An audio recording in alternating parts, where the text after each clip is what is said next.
Ladies and gentlemen, welcome back to PWG BOLA 2015. We're watching the final stage. After intermission, Roddy Strong just cut a promo, and now we've got an 8-man tag. Fénix is taking it to Mount Rushmore 2.0 right now, but never mind. Super Dragon just took his head off with a lariat. Look at Super Dragon shutting that shit down. Yeah, Mount Rushmore. Yeah! I don't know how comfortable. Oh, Angélico!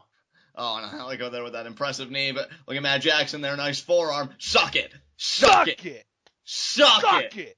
Suck it! Suck it! Suck it! Suck it! Oh, block.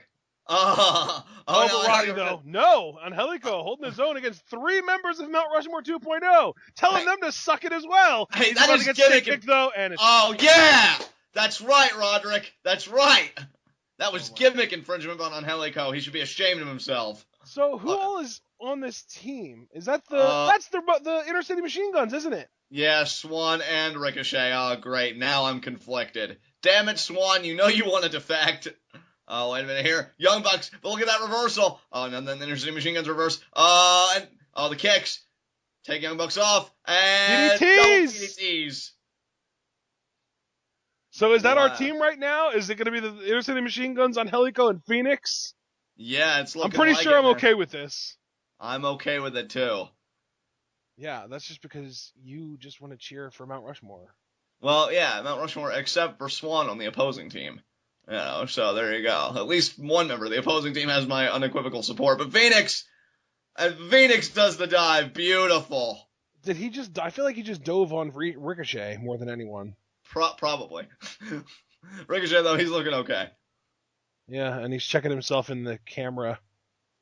I don't know how that works. Well, he just did it, so we know it does work. And now the Inner City Machine Guns double-teaming Roderick Strong here, the PWG champion. ICMG, baby. Oh, the bell just rang. All right, so I guess this match has officially started. Double kick up there from the Inner City Machine Guns and the double drop kick to boot. And yeah, these that was guys a pretty smooth little move set there. They did the double hip toss, the double kick up, the double drop kick. That was pretty cool. Yeah, they are gelling right now. They always gel, John. They're a tag team. Yeah, and now Fénix gets the tag, so now I can go back to rooting for Mount Rushmore, thankfully, and Roderick Strong making the recovery.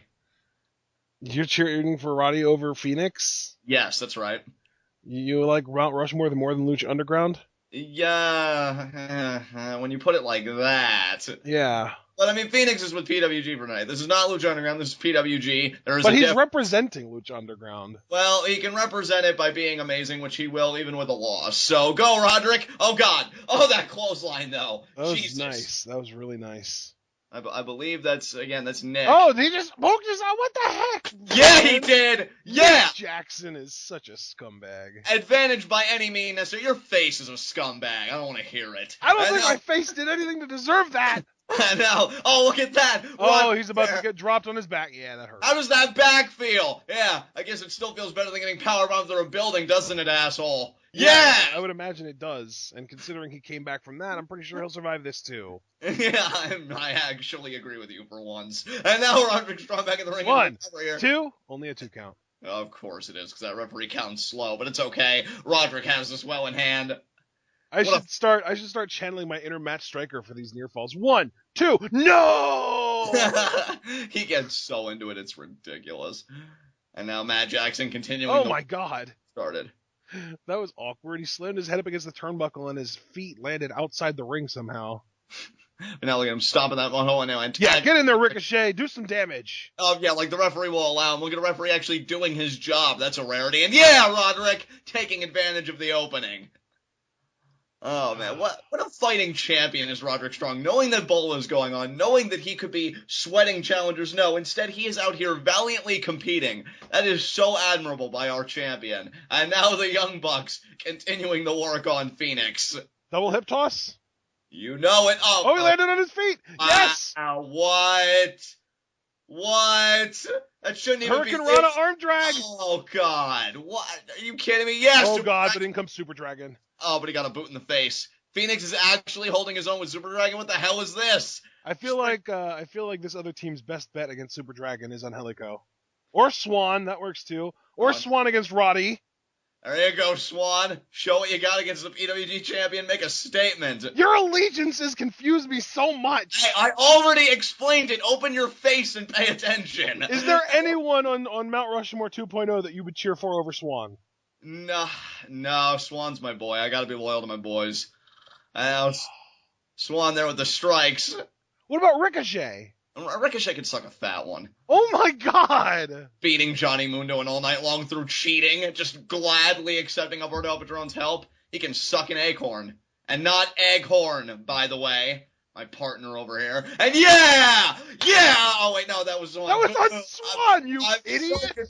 Look, shut your face hole, okay? I still win regardless of what happens, because Mount Rushmore more than likely is getting the win, and deep down, you know it Swann too. gets pinned. God, honestly, in PWG, I'm used to it. There are times he should have won a match, and he doesn't, and then he loses, and I'm all deflated, but yeah, this is not cool. What if somebody other than Swann gets the win for their team over Mount Rushmore? Well, then it'll suck, because Swann deserved all the glory. I mean, personally, I'm just hoping that Swann defects, so that I have an easier time. I would love to see him turn heel on these pieces of crap. But now Roderick Strong, continuing the work here. Both immensely talented people, but this just sucks for Swann. You know, would like to see him make a good impression against the PWG champion, but look at that gut wrench by Roddy there, yeah. Holy crap. I guess the strong part of his name, that's no joke. And now Matt Jackson. Now look at this, antagonizing the other team because he is superior. Oh god, he's gonna do a back rake! And look at that, the Ric Flair strut back and forth. And then, I love it. Oh, poor Swann. You love it? Swann just got his back raked, John. I love the old school tactics of Matt Jackson. It sucks that Swann's the recipient because all of those other inferior people on the apron are more deserving. But yeah, I love how old school Matt Jackson is, and now Roderick Strong back in. I'm just really waiting for Swann to make a tag so I can have my allegiances completely back in the camp of Mount Rushmore 2.0. How is anything about either or both of the Young Bucks anything old school whatsoever? Well, I mean, just, you know, the bag rake's an old school maneuver. How many people do you see even do that anymore? That's what I meant. Yeah, John, but how many people do you see do 12 flips and a Ric Flair strut prior to doing it? Well, that's just meshing old school and new school. It's the perfect marriage. And now Super Dragon in the tag. He is legal. He is. Yeah, he is. And he goes after the other opposite team. I can't English today. Don't worry, I'll do it for both of us. As now Super Dragon picking up Swann by the head. I don't know what else Swann is in for. I'm kind of hoping again that he just fights out and makes the tag. But here's another pin attempt here. Ricochet breaks it up. Unjustly, I might add. He had no business in there. But it seems like he didn't really need to break it up. I think Swann kicked out anyway. Yeah, that's right, because Swann's actually capable, unlike those losers. And now Nick Jackson back in the ring. Your inability to maintain your heelness for all four members of the team is really off-putting. Well, your face is going to have to cope with it, I'm sorry to say. Well, actually, if I was, I wouldn't be doing it, so I guess that's a lie. And now Roderick Strong on the top rope. And Jackson is... Up kick or what? Probably an axe handle, I'm guessing. Probably nothing... Yeah. Good call. Roderick is an incredible athlete, but I notice guys that aren't primarily known for their top rope maneuvers, they keep it very basic, if they can. Drop kicks, crossbodies, sledges. Exactly. Maybe the occasional drop kick, just be like, yeah, I can do that too, but I said drop kicks. Oh, I didn't hear you. I said drop kicks, crossbodies, and sledges. Yeah, see, and I only heard sledges and crossbodies, and so, yeah, drop kicks got lost. But now Roderick there really grounding Swann. Swann has been unable to get that vertical base. Yeah, because, you know, he's the weak link in his team. That's uncalled for, and I think you know it. I just think you're being a bitch. But Roderick Strong continuing to work that hold. I think you mispronounced contrarian. And now Swann fighting out. If he could just make a tag. And now, oh my! Wow! What a drop kick! And again goes after the opposing corner. As he should. Losers shouldn't get to be on the apron. Oh my God! Super Dragon going after Fénix. Awesome. Yeah, Super Dragon, rally for that tag. That's amazing. Oh, man. Mount Rushmore 2.0 has monopolized the ring. Oh, wow. Oh, Swann. I was just telling you about Steen doing that before, too. Yeah, that's great. You did tell me about that, and then it happens here and now. I mean, the teamwork of Mount Rushmore has just been absolutely impeccable, if I do say so myself. Now Nick Jackson continuing the work here. Swann, I think, may be able to counter this, though. Nick is taking a little bit of time. And he does! Now make the tag! Do it, Swann! And he doesn't, for whatever reason. I think he still wants to fight. Oh, there it is. The kick. Oh, what a Rana! Beautiful. That creates the opening. But now Matt Jackson in. Oh, Swann, though, with a kick to Matt Jackson as well. Oh, but Roddy going to try and be the difference maker. land on his feet, yes! On his feet, rolls through. Cutter! Cutter, yeah. And now tag now. Ricochet's coming in. Ricochet wanting that tag. And there it is. Come on, Super Dragon! Oh, clothesline coming in. Ricochet, that high-flying ability cannot be underestimated. Oh, no. Oh, look at the Young Bucks working together. Oh, crap. No. Damn it.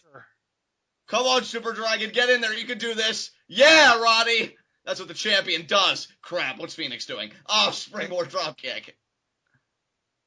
Oh, man. That was completely illegal by Fénix. He should learn to restrain himself. What the hell is this? Wasn't and now, more than 5 seconds? What are you talking about? Oh, well, it still shouldn't be permitted. And now Ricochet here trying to go after the Young Bucks with that dive. I don't know what he's thinking about. Oh! How about a nothing because of Super Dragon? Yes! Oh my God, what a headbutt. Look at that, yeah, just taking Ricochet out. Oh, are we going to get a triple steam bomb? Probably. Angélico first. Oh, then Swann, unfortunately. Never mind! And then Swann. Oh, wow. The opposition of Mount Rushmore rallying a comeback here. Here comes Fénix. Oh, what's Fénix thinking here? I wonder if it's going to be that corkscrew maneuver we saw him do. Yes, it is. Oh, taking out everybody. Even his own teammates. Yeah, I don't know. You know who didn't get taken out there, though, John? Who was that? Frickin' Super Dragon. That's right. Super Dragon remains. Suck on that, Fénix. And now Fénix back in the ring. But where is Super Dragon? That's $1 million question.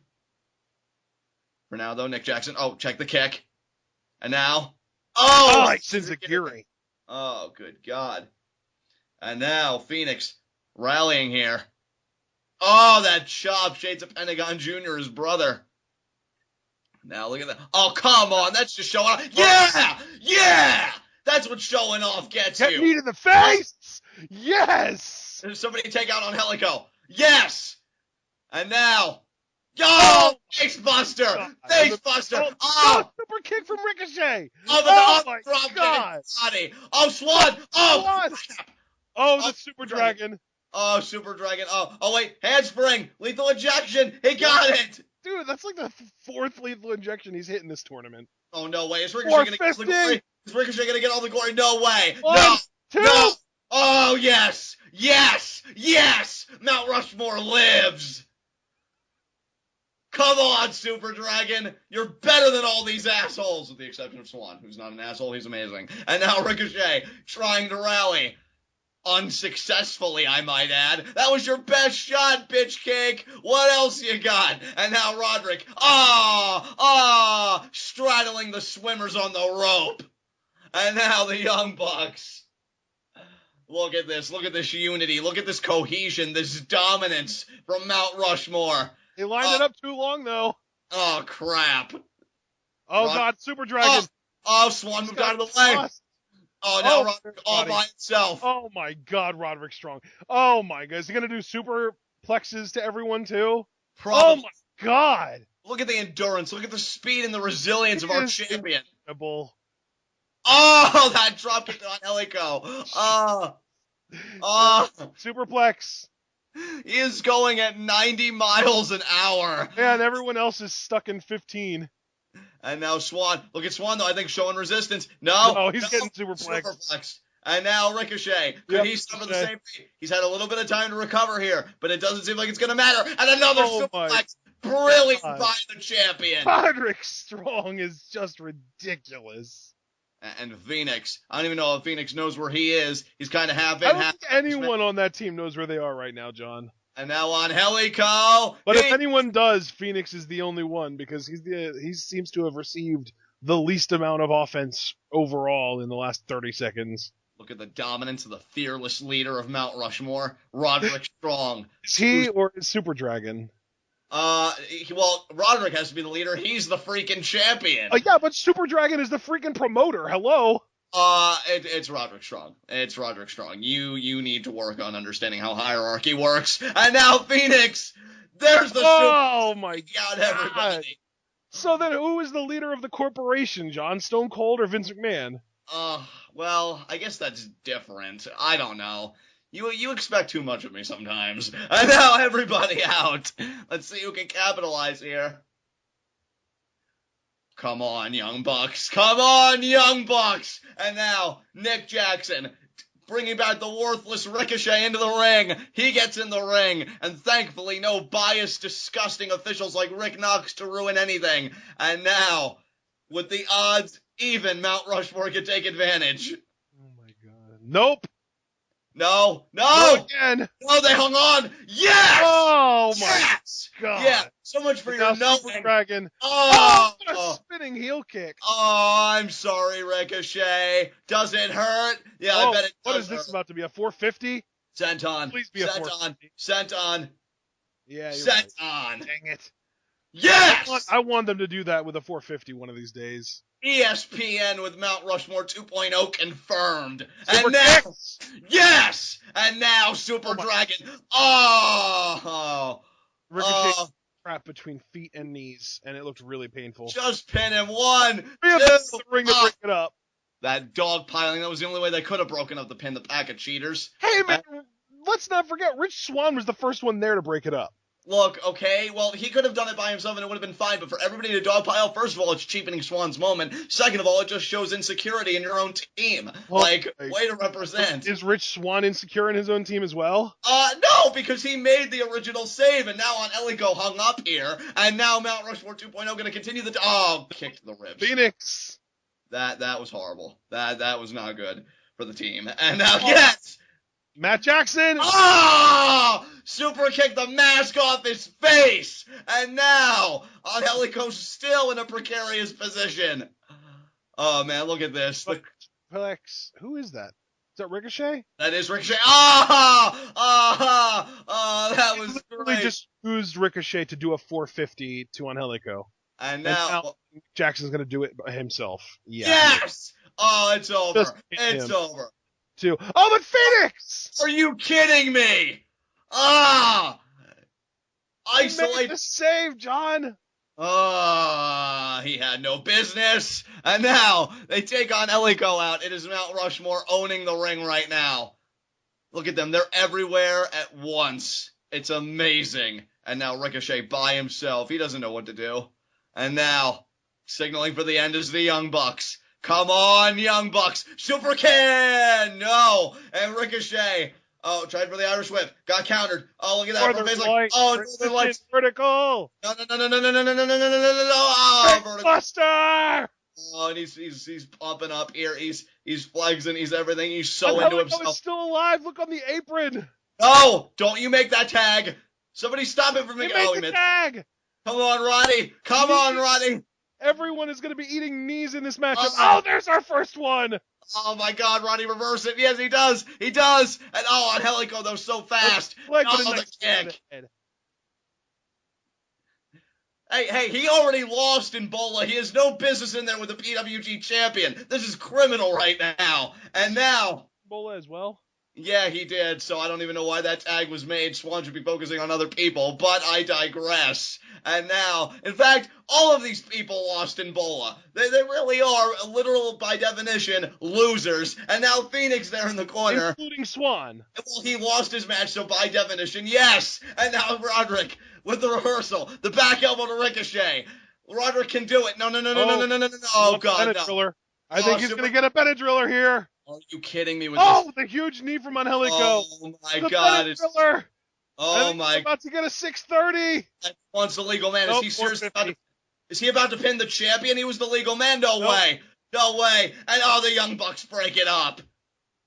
The Young Bucks staying in it. Are you angry about that or happy? Well, Mount Rushmore, I mean, deserves the win because they're Mount Rushmore, so I'm actually quite happy about it. Even though it was Swann that would have gotten the win over the champ? I mean, it would have been nice, but let's be honest, that was Mount Rushmore's ring time, and then the babyfaces who were sore losers because they lost their BOLA matches interrupted. So, honestly, that was quite... Oh, God!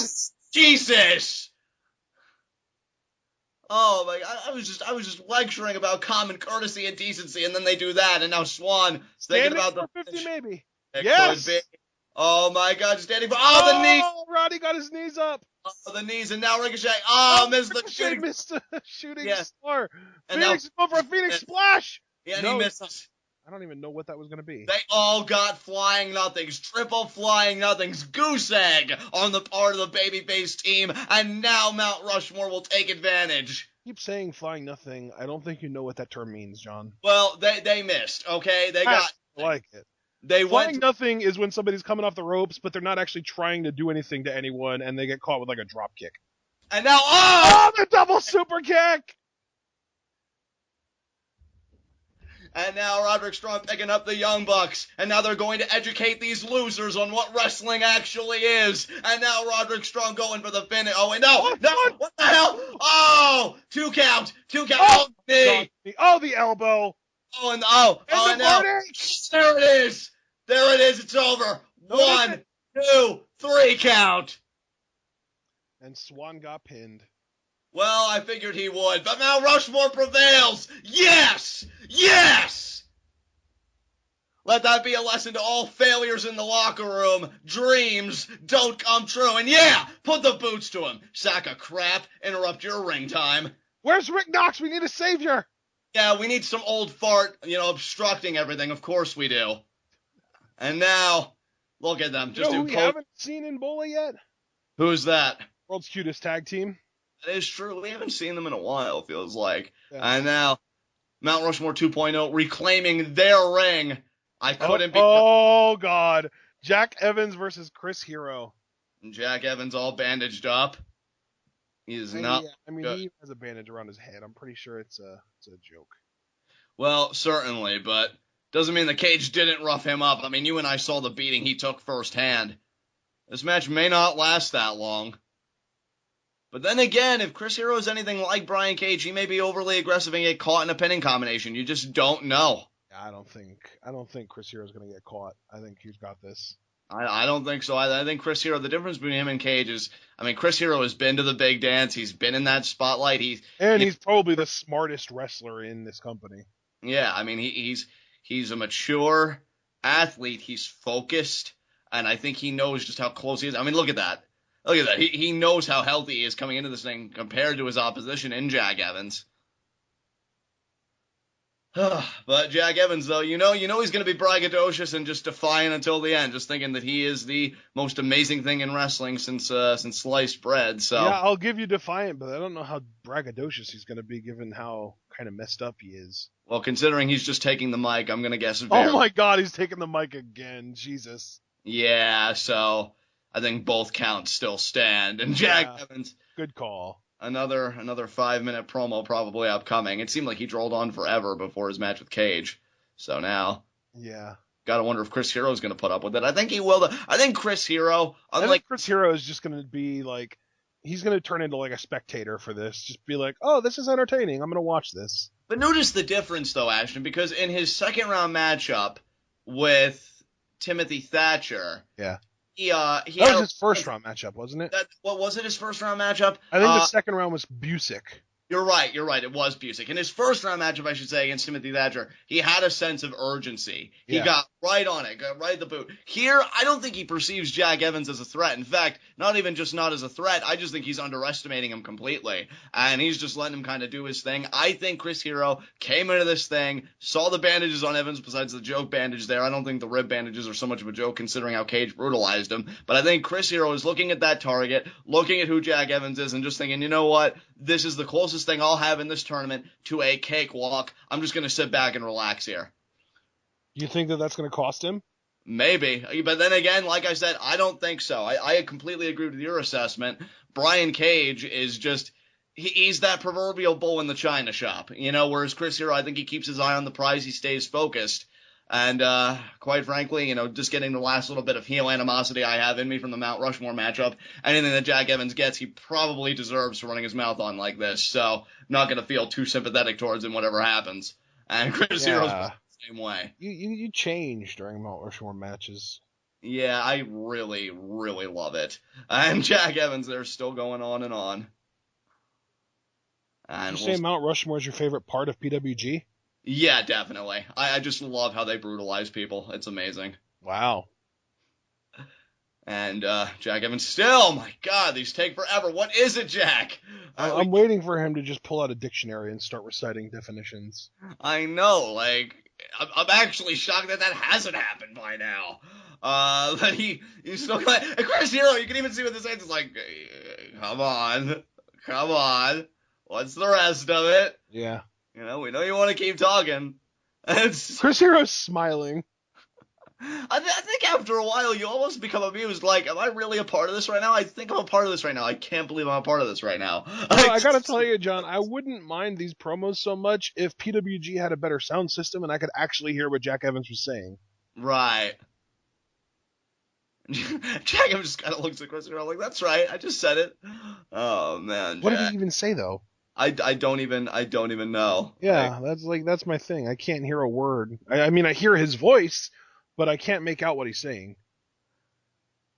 I'm just, if by some miracle, and I do want to emphasize the odds that I think Jack Evans is going to win this match. I think they're nil, just almost, non-existent. But if by some miracle he were to win this match, I'm still hoping for a round or a matchup where he's just strolling on and somebody just kicks him in the face.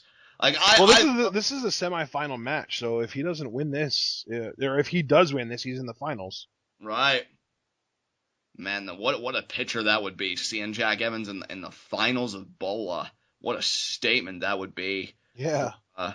Even though Jack Evans is more of a PWG regular than the other Lucha Underground guys, what a statement it would be for Lucha Underground at the same time to kind of have a stake in this thing. Yeah. But, again, I just see Chris Hero having, I don't want to say and speaking of Lucha Underground, I don't know if he's going to be on Lucha Underground, but I do know that Lucha Underground has like a talent thing going on with AAA, and he's in AAA now. Mike Bailey just signed to AAA a couple days ago. Oh, nice. Speedball, yeah, he's going to be on their next set of TV tapings, I think. Mike Bailey I would like to see in Lucha Underground. I think he'd be... Honestly, I think he'd be kind of what they wanted Aero Star to be, in the sense, because I always felt like that, yeah. I was going to say, I think he could be like the babyface version of what Marty the Moth is. Yeah. Because he looks like a fan, but he doesn't fight like one. Right, exactly. But Marty the Moth is just such a good heel. Jack Evans has been talking so long, Chris Hero is stretching.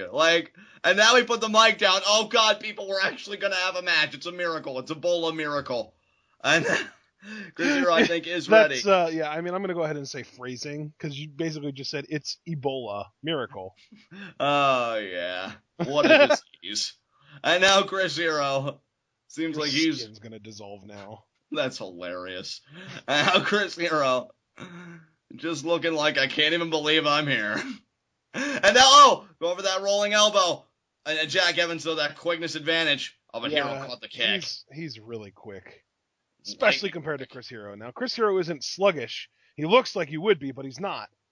But yeah, Jack Evans is just insanely fast. And I think that's a great term to almost describe Chris Hero. It's deceptive. I think you have a certain presupposition of what he's going to be like. Oh my God! That elbow! I couldn't even see it connect, but he laid into it, and I heard it connect. That's just how good Chris Hero is. You don't have to see it because you feel it.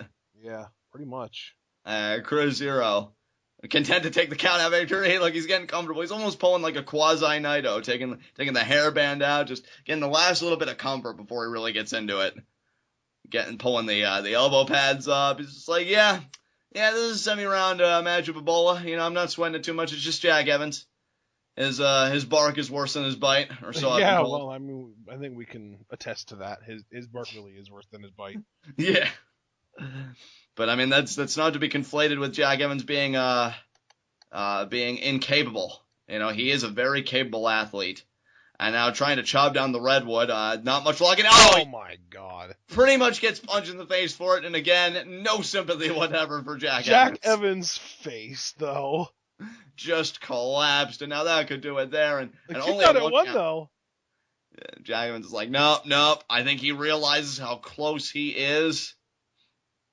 And see, I find the dichotomy in this matchup very interesting because you have one guy in Chris Hero who I feel like he's almost a consistent fixture in the PWG title picture. He's one of those just upper card guys who you wouldn't be surprised to see in a title match on any given night. Jack Evans is more of a surprise, I think, if you'd see him in that kind of scenario. You'd think, oh, that's interesting, a lot like the guy that we were talking about, Speedball Mike Bailey, yeah, when he was. So it's an interesting contrast. I would even go a step further. I'd say Mike Bailey is even more of an underdog than Jack Evans, though. Oh, completely agree with you. Yeah, no contention here. And now Chris Hero controlling the legs there. Yanks Jack Evans. Oh, wow. How was that impact? Oh, right on the back. And now Chris Hero just like, oh, let me hear it. I love it. I love what a douche nozzle he is. And now I want Chris Hero to get a microphone and just put it in Jack Evans' hands and stand back. Yeah. Just wait for him. Like, come on, man, you wanted to talk? Go ahead and talk. Let's wait for you. Let's talk. And then, like, Evans opens his mouth and Hero just stomps on his face. That would be amazing. Oh, that's or does senton. That. A senton would be nice, too, yeah. I love when guys really lean into their sentons and really just show that impact. Like, because when they do, the senton looks like one of the most devastating moves in pro wrestling. Because I cringe. Yeah, like him, Wyatt, and Owens. Or like Tenzai did in his debut against Alex Riley. Oh yeah, that was horrible. That was hilarious. Oh, Riley, you're such a failure. Rage, Alex, rage. Oh, Kevin. I can't believe he's mauled both of the Lucha Dragons now.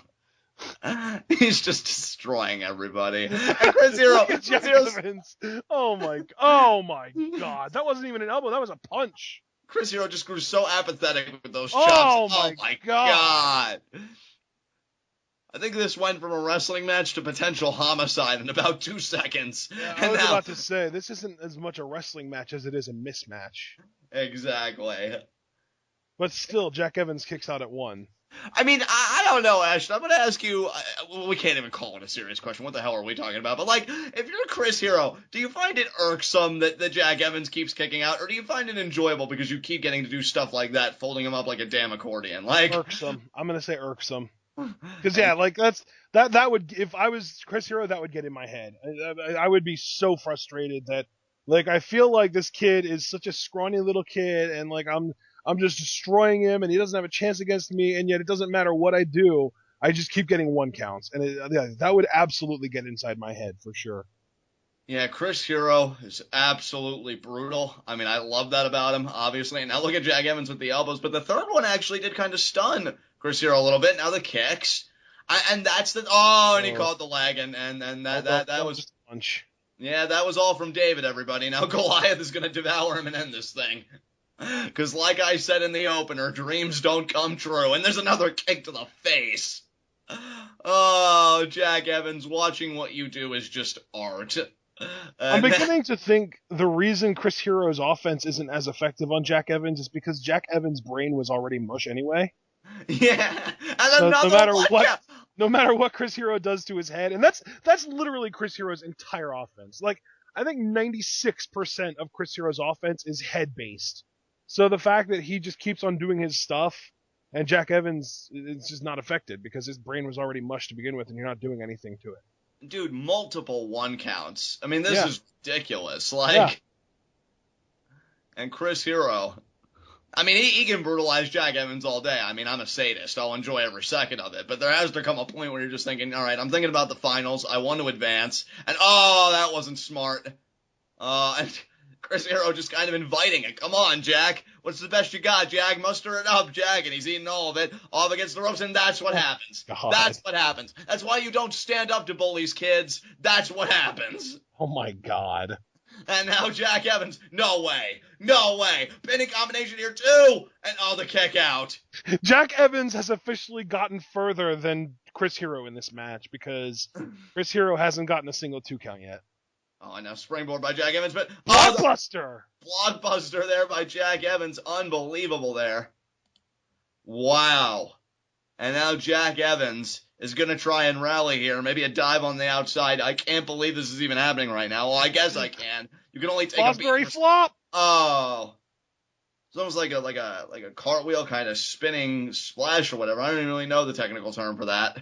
And now Chris Hero up to his feet first, rolling back in the ring. Which is ridiculous because he just got hit with someone else's offense. Yeah. And now Jack Evans going to try springboard again, but Chris Hero there, solid coming. Excellent. And now another spinning his elbow there. And now finally. You need to stop doing the head stuff, Chris. Look, another one count. Another one count. Are you serious? What the hell is going on? I really hope Chris Hero is forced to do like a powerbomb to win this match so that it's something on something other than the head. I mean, come on, Chris. I mean, I don't even care if you have to just like break his leg or whatever to get a 2 count. Do we Discus pump kick? Yep. Yes! Right to the face. Amazing. And now Chris Hero gonna shoot the half here. Into the cover. And a 1 count again. Oh my God. You know, that's it, Chris. Kill him. This is the most bizarre match ever, and I love it. Let's kill him, Chris. Kill him. To get the 3 count. I'm waiting, like, at this point in this PWG, it wouldn't surprise me. I'm waiting for this match to turn into a slow motion. Yeah. Just. I mean, people who are watching this match, you don't have any right to complain about John Cena ever again. Because this is just new levels of ridiculousness right here. I'm telling you, man, Jack Evans' brain is mush. So everything Chris Hero does to his head doesn't affect him.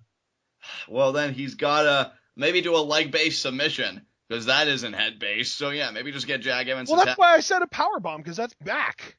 Yeah, but he did a powerbomb earlier and only got a 1 count. Didn't you see that? Yeah, but it was only 1 powerbomb. Come on now. Everyone knows the powerbomb has been chokeslammed. Oh, come on! Oh, my God. That was a beautiful wheel kick. Oh, come on, Chris. Don't take this. Yeah! Oh, my God. Face. And, nice Jack, drop kick. Jack Evans, like I said, defiant. And now Jack, Hurricane Rana, he got it. Beautiful springboard Hurricane Rana. And now Chris here on the other corner. Moonsault. Yeah, corkscrew. Corkscrew, yeah, 1. There and now 1 for Chris Hero finally joined the game. That's how it's done, Jack. And now Jack's going to pay for everything that he's...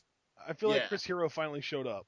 Yeah, knife edge chops here. Now another just elbow right there. And now neckbreaker. No. Backslide. No. Bridge. No. 1, 2. Oh. Kick out. That's Jack Evans' second 2 count of the match, which Chris Hero hasn't had a single one of yet. Yeah, because he's going to get a 3 count. Oh, discus elbow again. Finish it, Chris. Neckbreaker. To the back of the head. He got, 1 it's count. over. It's 1, over. 2. Count. First 2 count. He's getting there. He's getting there. He's finally chipping away. He's still behind on the 2 count race, though. Evans has 2, he has 1. And now, Chris Hero here, going to go for another power. Oh, pile driver. Done. That might have woke Jack up. I don't know why. Well, Chris, I think really wants to put an exclamation point on it. Oh, wait a minute here. What is he doing? I think he's going to do another elbow. Yep. Elbow. Oh, that was like Bad News Barrett's old finisher, the way he used to do that elbow. And now it's going to be... Jack Evans just crumbling into a heap is so amazing. 3 count. And finally, Chris Hero puts Jack Evans away. Just the way it should be. Way to go, Chris. Yeah. You can't even try and act like that last sell by Jack Evans where he just crumpled wasn't amazing. It was incredible. Now, again? Oh my God! Well, even though I lost, I would like to talk to you about the benefits of worshipping me. Yeah. Oh my God. Is there a more arrogant entity in all of PWG? Not until I join the roster, there isn't. And now Jack Evans finally head into the back. Yeah. What's our next match going to be? Oh. Speedball versus Ospreay. Oh, man, this is a tough one.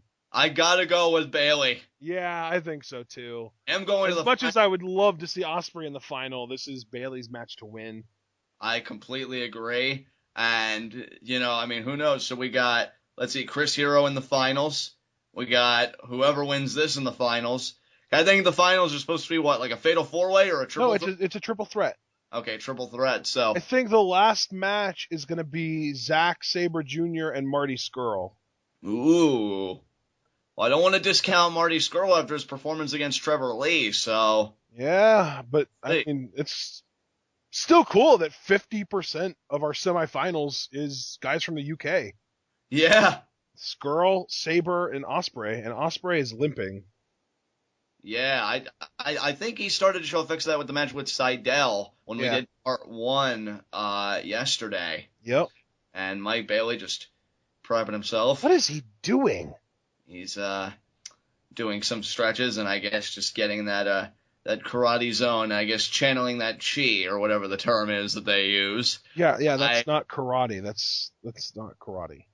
Fair enough. And Ospreay there offering a gesture there, and then Mike Bailey reciprocating it in kind. I could be wrong, but I think karate is Japanese and chi is something to do with Chinese something. Ah, my mistake. Yeah. And now Ospreay, oh, nice single leg pick there. Oh my.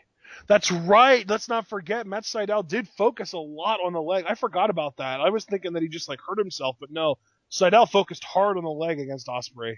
Yeah. And now, Bailey there with the 2 kicks to the head. And here's the interesting thing, though, Ashton, with this match against Ospreay. Mike Bailey isn't so much of an underdog here. I was just going to say that. Yeah, this is a strange experience for him being the favorite. Exactly. And that's even weirder because I agree with you there as well. And he did miss that, though. And when you miss a move of that impact, that could cost you. And now Ospreay there go over the same thing, and he connected 2. And Ospreay is so good. Yeah, he is very talented. Certainly opened my eyes with the upset win over Seidel. I feel like William Ospreay is like a pre-body change version of Ricochet. Yeah. And now, look at that. Just kicking Mike Bailey in the face. It would, and now Ospreay there. Gonna go up. Oh, wow! Stunner! Holy crap. Didn't see that coming. No, I didn't. You didn't. I don't think anybody in this arena did. Oh, but look at Ospreay, though, really favoring that ankle, that leg there. Yeah, he's hurting big. Again, we don't know Mike Bailey to know any leg-based submissions or offense, but, a few kicks in the shin can kind of slow a guy down, maybe just bring the vehicle full stop, so to speak. Yeah. And we'll see. And Mike Bailey, though, does kick out. At the same time, we talk about, and we talked about this, I think, in one of our matchups yesterday as well. I forget which one it was exactly. But we talked about how a lot of power actually does come from leg-based maneuvering and whatnot. Like, that's where a lot of power game really does come from, not the arms. So you see these guys with bulging biceps, they may not be stronger than, say, a guy like Trevor Lee because they know to put it all in the legs. Right. Ospreay may lose a lot of his strength here with that one bad wheel. I mean, some of the moves he may want to go for to set up for high-flying moves. Well, let's be honest with ourselves, though. How many high-flying moves, or rather, how many power moves does William Ospreay really go for? I don't really think many, yeah. But, I think, though, if there was ever a time that you may want to try and experiment with that. Oh, my God. Wow. He's really cranking on that arm, but look at that. Mike Bailey got to the rope. I like that by Mike Bailey. Knowing the body parts he had available to him, knowing his ring positioning, able to escape the hold. And Ospreay there is going to have to continue with the game plan he was starting. But Mike Bailey going to fight from the ground up here. It's just so weird seeing Mike Bailey in a situation where he is the favorite. And now Ospreay, though, taking him down with the knife edge. Nice kick there. Again, though, oh, my God, a forearm. Yeah, just a straight shot. Now the cover here. Mike Bailey looks like he is having some kind of convulsions when he's trying to kick out. And I don't want to impose anything. I don't want to make anything seem like it's there when it's not. But it did seem a little bit like Ospreay was wincing a bit with that pin attempt. I think that leg is just consistently bothering him. And now, look at this here. Nice hold there. Beautiful. I don't even know what to call this. Double underhook. I just don't know what it's called. It's a double underhook. He's almost got like a guillotine of sorts in the way. Almost like a double underhook guillotine. Yeah, and I was really working that. Even if it doesn't get a submission here, you got to figure it's got to drain the energy of Bailey. And then, look at that! Nice! See, I was just getting ready to say, that's what a hold like what we saw preceding the double underhook guillotine. It sets up for moves like that. Yeah. Takes you out of your element, and Ospreay knew that.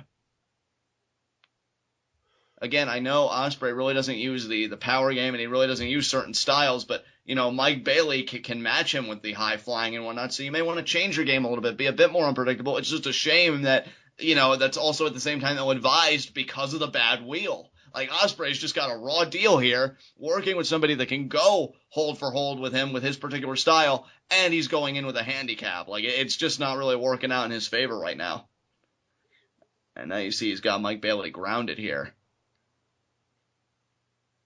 And man, Ashton, I mean, we already know 1/3 of the finals, Chris Hero advancing after beating Jack Evans in frustrating fashion, I will admit, but he did get the job done. Yep. So now we will see. We know that, again, Zack Sabre Jr. will be taking on Marty Scurll, who really, again, impressed me with that match with Trevor Lee, so I'd be cool with either guy advancing there. And then here, and Ospreay there with the back elbow, and then this is the other part of the equation. Now Mike Bailey off the ropes. Now look at this. Handspring, but no, got kicked in the head. Kicked in that. See, that's the risk when you do moves like that, is that you leave your body vulnerable. You leave it open to attack like that. Yep. And that was a genius counter by Bailey. It sure was. Now you see he's kind of composing himself. I know Mike Bailey takes this very seriously. It's not in a cocky, arrogant way. It's just kind of a reassessing the situation. Okay, I've done this. Now what do I do? And now he's kicking the middle turnbuckle there. Charging. Ospreay gets caught with the knee. Wow. Almost like a shin shot there. That was weird. And another that one. Was a kick to the chest, it looked like. Ospreay there struggling a little bit. Off the ropes. Moved out of the way. Bailey pulling a Daniel Bryan going up and over. And now Ospreay breaks it. Oh, no. Oh, God. That looks brutal every time. Holds him up, too. Nope. Kick out there. And the question has to be asked, Ashton, as we, asked with G1 Climax. Again, completely different style, I admit that, but I think the question still remains pertinent. If you're Ospreay and by some chance you beat Mike Bailey and you advance, what condition are you going to be in for the finals? I mean, it's a triple threat for one. In a word, bad. Exactly, because it's a triple threat for one, so you got to worry about two guys instead of one, so your vision's going to be everywhere. And two, I just don't see how you could keep up with all the action. And now Mike Bailey... Not good. Exactly. And Mike Bailey there, nice kick. In 3 words, lots of pain. There you go. I mean, look at this guy, people. Look at this guy. I'll stop now. And now Mike Bailey shooting Ospreay off the ropes, and look at that. Ospreay breaks it. Backflip. Lands a sweep, again favoring that leg, yes. And the alternating kicks, and there's no favoring there on the legs of Mike Bailey. Aiming too high there, Bailey. Go for the legs. And sends Ospreay out. But you know what? That's not Mike Bailey's style. He's a very conscientious young man. He cares, and he's good-hearted. I mean, that's not a policy that I advise. I say brutalize at any cost, forget their welfare and well-being, but that's just me. Mike Bailey seems to be the antithesis of my beliefs. Obviously a heel, so. Yeah, I mean, villains for the win. Which is why I think I'll be personally rooting for Chris Hero in the triple threat. Oh. But, definitely Marty Scurll. I thought you were going to say you would be rooting for Marty Scurll, because his nickname is the villain.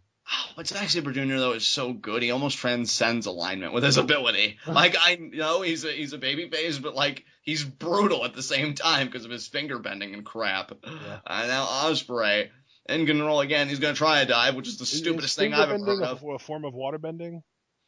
You know what? I think it is, actually, yes. I'm gonna say yes to that. And now Mike Bailey, what a dive there! Like a human projectile. And Mike Bailey now back in the ring.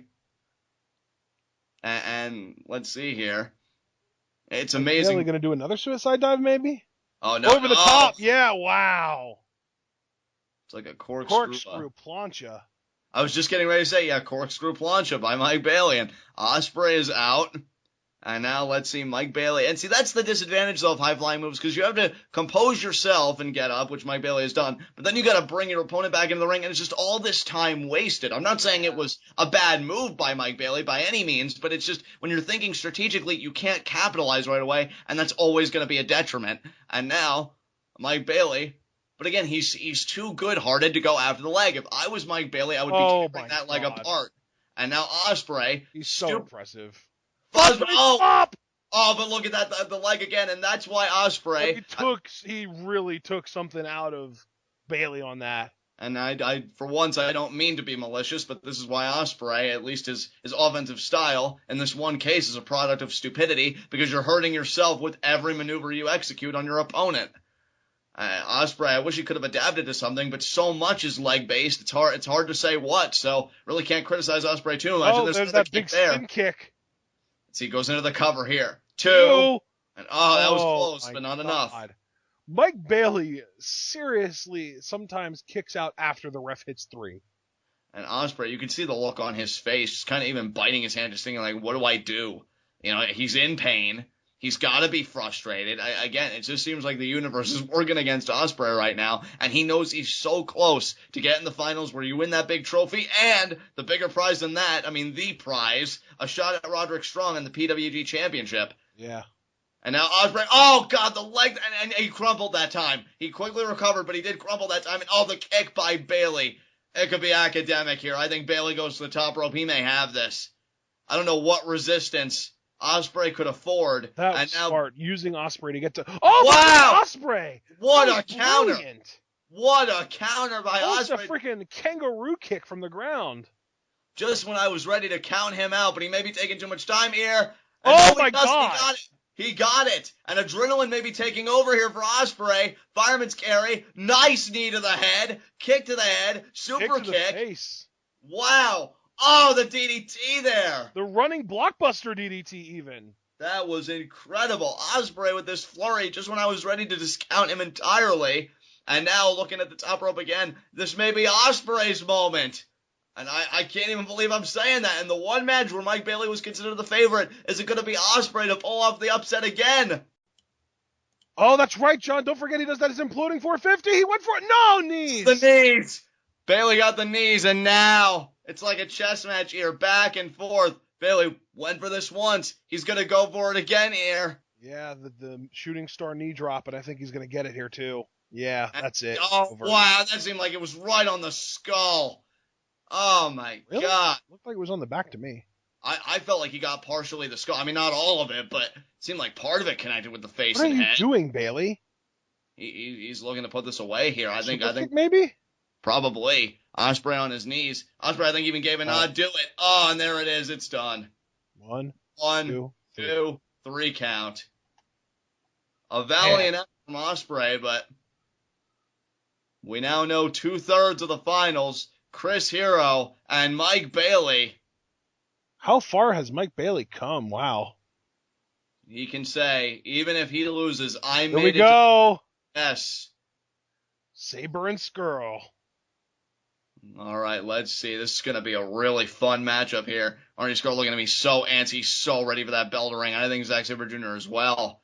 Just really anticipating. They know this match is everything. This is their ticket to the finals. And Marty Scurll, I mean, I love the viciousness. This guy is willing to break fingers just to get an advantage. And Zack Sabre Jr., well, I mean, that's just a routine part of his offense, is bending body parts and inducing agony. So I'm a fan of both of these guys. And it's going to be a really, don't know if necessarily hard hitting is the word for this matchup, but it's just going to be vicious. It's going to really redefine brutality. I think so many people associate brutality with Chris Hero, thumbtacks, or I was going to say, thumbtacks, flaming tables, barbed wire. No, brutality is the manipulation of joints to the point where you'd almost wish you were dead rather than being in the situation you are right now. And I think that's the kind of pain that Zack Sabre Jr. and Marty Scurll induce best. And we're really going to see that on display here. Especially ZSJ. Absolutely. Because, I mean, Scurll is more about just like the heel tactics and getting an upper hand through underhanded tactics. Again, I mean, and he's a man I deeply respect. I find human decency to be incredibly overrated, but again, that's just me. So, I can appreciate a guy that realizes I will punch your own child in the face if it means getting a world title shot, because you got to do what you got to do, and nobody should complain about it. I mean, but I feel like Zack Sabre Jr. would probably do that too. Well, which is why I respect him as well. Again, I have no malice towards either. I mean, Zack Sabre Jr. is an incredible wrestler, but he's no purebred, white bread babyface. Well, Zack Sabre Jr. may be being stupid here. I'm not sure, as he's offering a hand in friendship. And look at that, though. Very, very. I think it's an actual mutual respect, though, because I think they both know that if either one of them wanted to, they could take that handshake and make the other person tap out in about 10 seconds. Exactly. I gotta say, I am intrigued by this match. This match may surpass Zack Sabre Jr. versus Pentagon, because like you and I agreed, we didn't even really get to see that match, at least not at their full potential. But I have high hopes for this one. I was going to say, do not even try and put Zack Sabre Jr. in a headlock. You should know better by now, Marty. I know. Look at Marty, though, picking the leg. Faced. Yeah. I got to tell you. Just chain wrestling at this point. One thing this tournament did was make me a fan of Marty Scurll. It's been a real pleasure and a privilege to watch this man compete. I like what he's about, And the idea that he kind of, didn't back down, he played the game. And Zack Sabre Jr. going hold for hold. Nothing but respect there. And Zack Sabre Jr., I mean, what's there to say? To me, he's on that same level as, the Pentagons and this and that, where he's come so far, and his stock is just so high. And, there we go. Zack is not happy with the situation, though. He's getting out of it. Yeah, you know it. And look at that. Immediately just manipulates it. And now, nice snapmare takeover there. And then just kind of saying, yeah, that easy. I love that Zack Sabre Jr. treats opponents putting him in a submission as an opportunity for a showcase. Like, oh, this guy has me in this exhibition. Let me show the crowd how easy it is to get out of. Exactly. And I love how everything is so sequential with Zack Sabre Jr., just step by step, and it's just so methodical, and it actually has almost an artistic element to it, just watching him work. And now look at that escape. That was an amazing escape. And he's even chastising Marty Scurll like, you should have known better. And Marty's just like, oh, I should have. Yeah. But, I thought I'd get you this time, Zack, but you're just too good. You were close, but not quite. Not quite. And, it almost seems like those two are just having fun in there in their own morbid way. And see who can inflict the most pain and who can avoid pain. And now, look at that, Zack Sabre Jr., the nice escape, and then into the cravat. Just so random. That was the smoothest leg kick I've ever seen to get out of a submission. And then that cravat, to me, was unexpected, but I'm going to have to get used to it with both the Zack Sabre. Oh, and he still has it locked in. Yeah, if Zack Sabre Jr. to roll out of it, but Zack's got it locked in pretty firmly here. Exactly, and if Zack Sabre Jr. advances, I guess I'm going to have to get used to this with both him and Chris Hero in the same matchup in the finals. Yep. That was quite smart. Yeah, Marty Scurll, the original villain. Now he's stomping on the foot, and he has the arm in control now. I love it. I love that he's just picking apart any and every body part that he can. Oh, monkey flip. Again. But look at Marty's control. He kept control. Yep. That persistency. I like that. Yeah. And Ricochet showed some of that in his matchup with Zack Sabre Jr., keeping control of a hold. Wow. And look at that. Marty Scurll almost challenging, like, come on, why haven't you escaped this yet? Come on. And now Zack Sabre Jr. again. Oh, but look at that bridging, though. And now goes down, fights from the ground. Nice! Oh, my God. Again, like he's going in freaking slow motion. This amazes me. It's like a step-by-step. And now look at that. Uses his leverage there. And now takes Marty Scurll down. And, bends the fingers back. Oh, man. Now seats to get, I guess, a greater advantage. Put more and I don't know if you can see it or not, but yeah, I was just going to say he's got his left foot on Marty Scurll's kind of armpit and his right foot on his head so that he can't roll over and grab his hand with his other hand to try and break the hold. It's great control of the situation, without question. Yeah. And again, you see the feet just elevated, now kind of moving. Oh! With that break leg there. Submission. Amazing. And, look at this. All right, Zack Sabre Jr. trying to scoot over, get a better position of the situation. And up, then there it is. Jesus. He makes it look so easy. And then he tickled his chin like a freaking dog. And Marty Scurll, I'm telling you, is not taking kindly to that. No. Not at all, but Zack Sabre Jr., ask him if he cares, and he'd probably be offended that you asked the question, then bend your joints in response. But Marty Scurll, gonna try and get back in there. Oh, actually, wait a minute here. Marty Scurll's taking a walk. He's sleeping. And now, Rick Knox raised his hand. Counting him out. Marty's back. Okay, never mind. Yeah, well, Marty, I think, realizes I got to get over my pride. The stakes are too high not to. You got to get over your pride, Marty. Nice. And Marty Scurll. You know what, though? I mean, I guess in Marty's own way, they're head games, but I think he needs to remember who he's dealing with, because Zack Sabre Jr., I don't think he indulges in that kind of stuff. He's thinking about the next one. And now snapmare take. Another snapmare. Oh, went for a third. One, but Zack caught him. He really swung on that too. Yeah, if he would have connected, he might have kicked Marty Scurll's head clean off his shoulders. It definitely looked like he was swinging for the fences on that. He was. He put his back into that. Somebody's kicking hard when his follow-through lifts his entire body off the ground. Exactly. And now Marty Scurll just Just thinking like, hey, man, what were you doing? And now we're back at square one. And, I don't think Marty Scurll's going to protest it, because here's the thing. If you rush in too much. Pick the leg there. Nice. Oh, he's got his ponytail. Yeah, like, hey, by any means necessary. I won't chastise him for it. Zack Sabre Jr. just looking at him like, hey, man, relax. I'm just doing what I can. And there he's got the ponytail again. Oh, my God. Oh, but leg scissors. And again, another reversal. Zack Sabre Jr. is incredible that way. And now look at that. Just the manipulation of the body and everything. Still grabbing the ponytail when there's no need to. But just does it because he can. And again, just kind of showing up like, hey, I'm just blowing this. He just said it's really shit. So he really hates Marty's ponytail. He thinks it's awful. You saw him even kind of pat him on the shoulder, be like, it's whatever.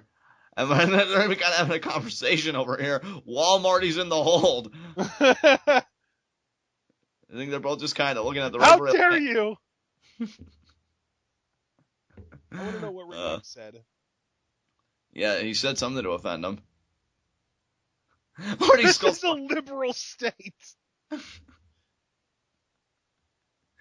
Oh, man. And now, back to the matchup here. But, Marty got out of it. Nice. Oh, but leg flip there from Zack. Zack just so disciplined, and just every part of his body is a weapon. This ankle cravat that he used in his last match against Pentagon. And now, look at that. Marty Scurll there. Going back. Oh, look at that. The ankle cravat from Scurll as well. And Zack has an answer to that. Yeah, there you go. Oh, but Marty maintains control. But he didn't have the cravat locked in. He had to relock it in. I think Zack's going to take an advantage of that after he gets out of it another time. We'll see. But I'm impressed with the tenacity of Marty Scurll. And look at Zack Sabre Jr. though. Oh my God. Excellent. Now goes back to the headlock. And then back to the ankle cravat maybe. I think we're going to get there. And, God, Jesus. And back to the cravat. You know what that reminds me? That reminds me of a promo from D-Generation X In Your House, where Shawn Michaels was sitting in a wheelchair, and he had, I think it was Triple H, rotate his foot to prove that he could withstand the ankle lock from Ken Shamrock. Yes. And he had a fake foot on, and he rotated it like, 1,000 some degrees, just like 4 or 5 full multiple revolutions. Right. Oh, now look at that right bow and arrow. Oh no! Reverse. Marty Scurll. And Scurll. There. Oh, that was smart. Didn't really work too well though. May not have worked too well, but I think that's what makes Marty Scurll such a great matchup for Zack Sabre Jr. He can manipulate body parts too. He can take advantage. I mean, for once, I can actually agree with the heel on a referee's shop for once. I mean, Rick Knox is just awful. Yeah, Scurll is. Yeah, Zack Sabre Jr. is too strong for that. Well, let's see here. Marty Scurll may try and adapt. No, we're in the Greco-Roman knuckle lock here. He is underrated. Monkey flip. Oh, well, Marty Scurll caught him in the body scissors there. But I think Zack Sabre Jr. still has the dominant position. I would think. And now, oh, God. Exposing the knee. Oh, just grinds the elbow into it. Oh, my God. He's trying so hard to get out of this body scissors. Yeah, I think Zack Sabre Jr. He's learned how to work it to his advantage. Oh man, and look at that though. This is great. The head games going on are fierce right now. Marty doesn't even know what to do. Now goes swaying side to side. He's just watching him like, what are you doing? Almost trying to hypnotize maybe Zack Sabre Jr. Zack Sabre Jr. all disoriented here. And now Marty Scurll. Oh, wait, who? Oh, what the hell? What in the world is he doing? Oh, he's going to end up in the dominant position now. I would think so. I think we're kind of in neutral right now. But oh my! What is Zack Sabre doing? I think he was slamming him, and Marty finally breaks it. Zack Sabre Jr.'s gimmick is literally just cheekiest bastard. Yeah. Cheeky bugger. And Marty Scurll doesn't even, he's telling the referee, like, yeah, that happened to me. I was assaulted. And Zack Sabre Jr. just stretching. Oh, man. And again, posing a little bit for the crowd. If I'm Marty, loves him, and rightfully so. If I'm Marty, I just go over there, I start blunging him. Be like, I'm sick of your crap. But, I think Marty is in the good spirits today, though. Yeah, and the original villain is actually in a good mood, which just seems weird to say. Now, what the hell are you digging into your tights for? Ah, middle finger to show everybody. That's great. No doubt that's what all these fans deserve, but I digress. Yeah, shove it in his face. Freaking loser. Oh my god. You know what, just for that, I'm rooting for Marty Scurll now. I think that was enough to kind of win my favor. Before, I was kind of neutral in this match, but yeah. After giving Rick Knox the treatment that he deserves for being a loser and a failure at life, I'm ready to just get totally behind Marty Scurll here. What if Zack Sabre Jr. would put him in a submission?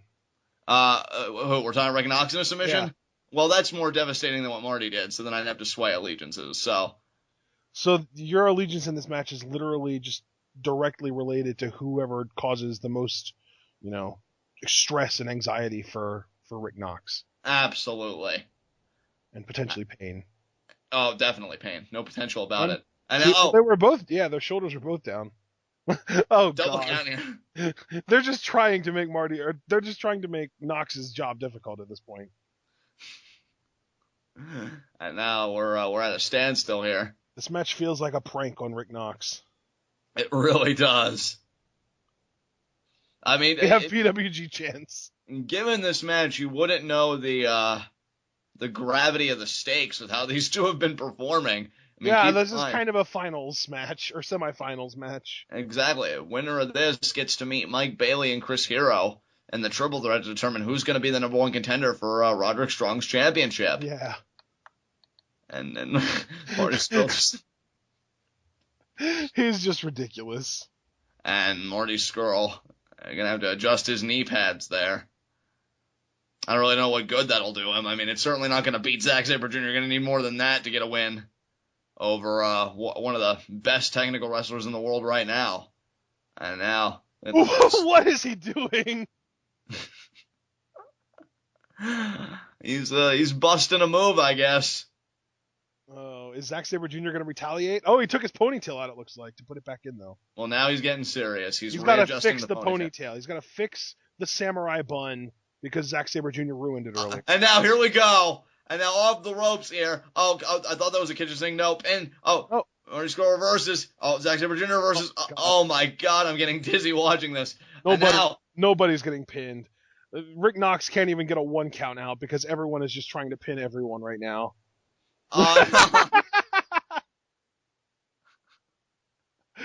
This is amazing. And almost like walking the dog there. And Zack Sabre Jr. has been like, come on, man.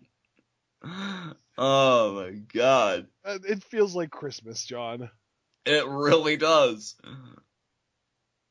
And I'm just wondering which one of these guys. You would have to think Marty Scurll would want to play the Grinch in that scenario.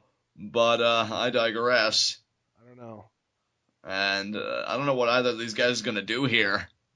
They seem so evenly matched. I would say that Zack Sabre Jr. has the psychological advantage because Scurll has sold being flustered far more than Zack. But and now he's just kind of pointing me. I wish I knew what the crowd and everybody was asking. But the crowd was chanting "F that guy." I guess somebody in the crowd did something dumb.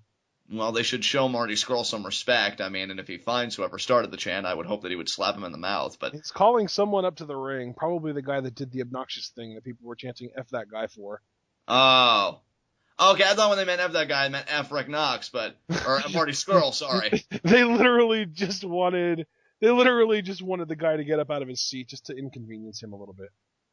Oh, man, I had a heel do that to me once. It was such a douche move, but it was so good. Do you remember who? It was, oh, God, he was so controversial. Oh, look at that. Oh, Marty and stopping there. Taking a page out of Zack Sabre Jr.'s playbook. Oh, but that's Zack Sabre Jr. Yep, Sabre is going to... Oh, Sabre retaliates there. One of his own. What were you about to say, though? Who was the guy?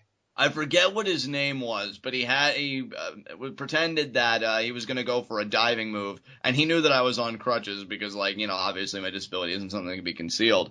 So he had me and the friends I was with, move out of our seats, and then he's like, oh, you're just a bunch of chumps or something like that, and then he just went back to work doing standard offense. I'm like, you're such a scumbag, and I love you for it. Yeah. But heels are the... Who? I really don't remember who. I wish I did because his name's on the tip of my tongue, but. That sounds like something that, like, Luke Harper. Oh, you know who it was? It was a guy on the Indies known as the Black G's Sabian. Oh, I know who Black G's is, yeah. Yeah, it was him. He was such a great scumbag in Force 1. He had a very brief title reign, and we stripped him of the belt because I think he made another indie appearance without fulfilling his Force 1 obligations, which is a shame because I was so excited for his run. But he was pretty much like, F you guys. So he was a heel in the ring and a heel in real life, and I have nothing but the utmost respect for that. And now Marty Scurll continuing the work here. And let's see. I think Zack Sabre Jr. was kind of favoring the leg a little bit. You saw him shaking out his wrist. Marty Scurll firmly in control, which is a weird thing to say given all the preceding moments we had in this match. Yeah, this match is like something out of the Twilight Zone. It really is. And oh, look at that. Scraping the Oh, boot is Scurll going to face wash? Yeah, almost shades of Shibata there. And, oh, it's nice smack. He has no respect for you anymore, Zack Sabre. Yeah, just showing Zack Sabre Jr. the respect that he believes he deserves. And Marty Scurll there. He's got a form to the face, and now again by Zack. Oh my God. Marty Scurll, disoriented. Oh, what a shot. One of his own. Look at that. Marty Scurll, a regular Mike Tyson, just knocking Zack Sabre Jr. to the ground.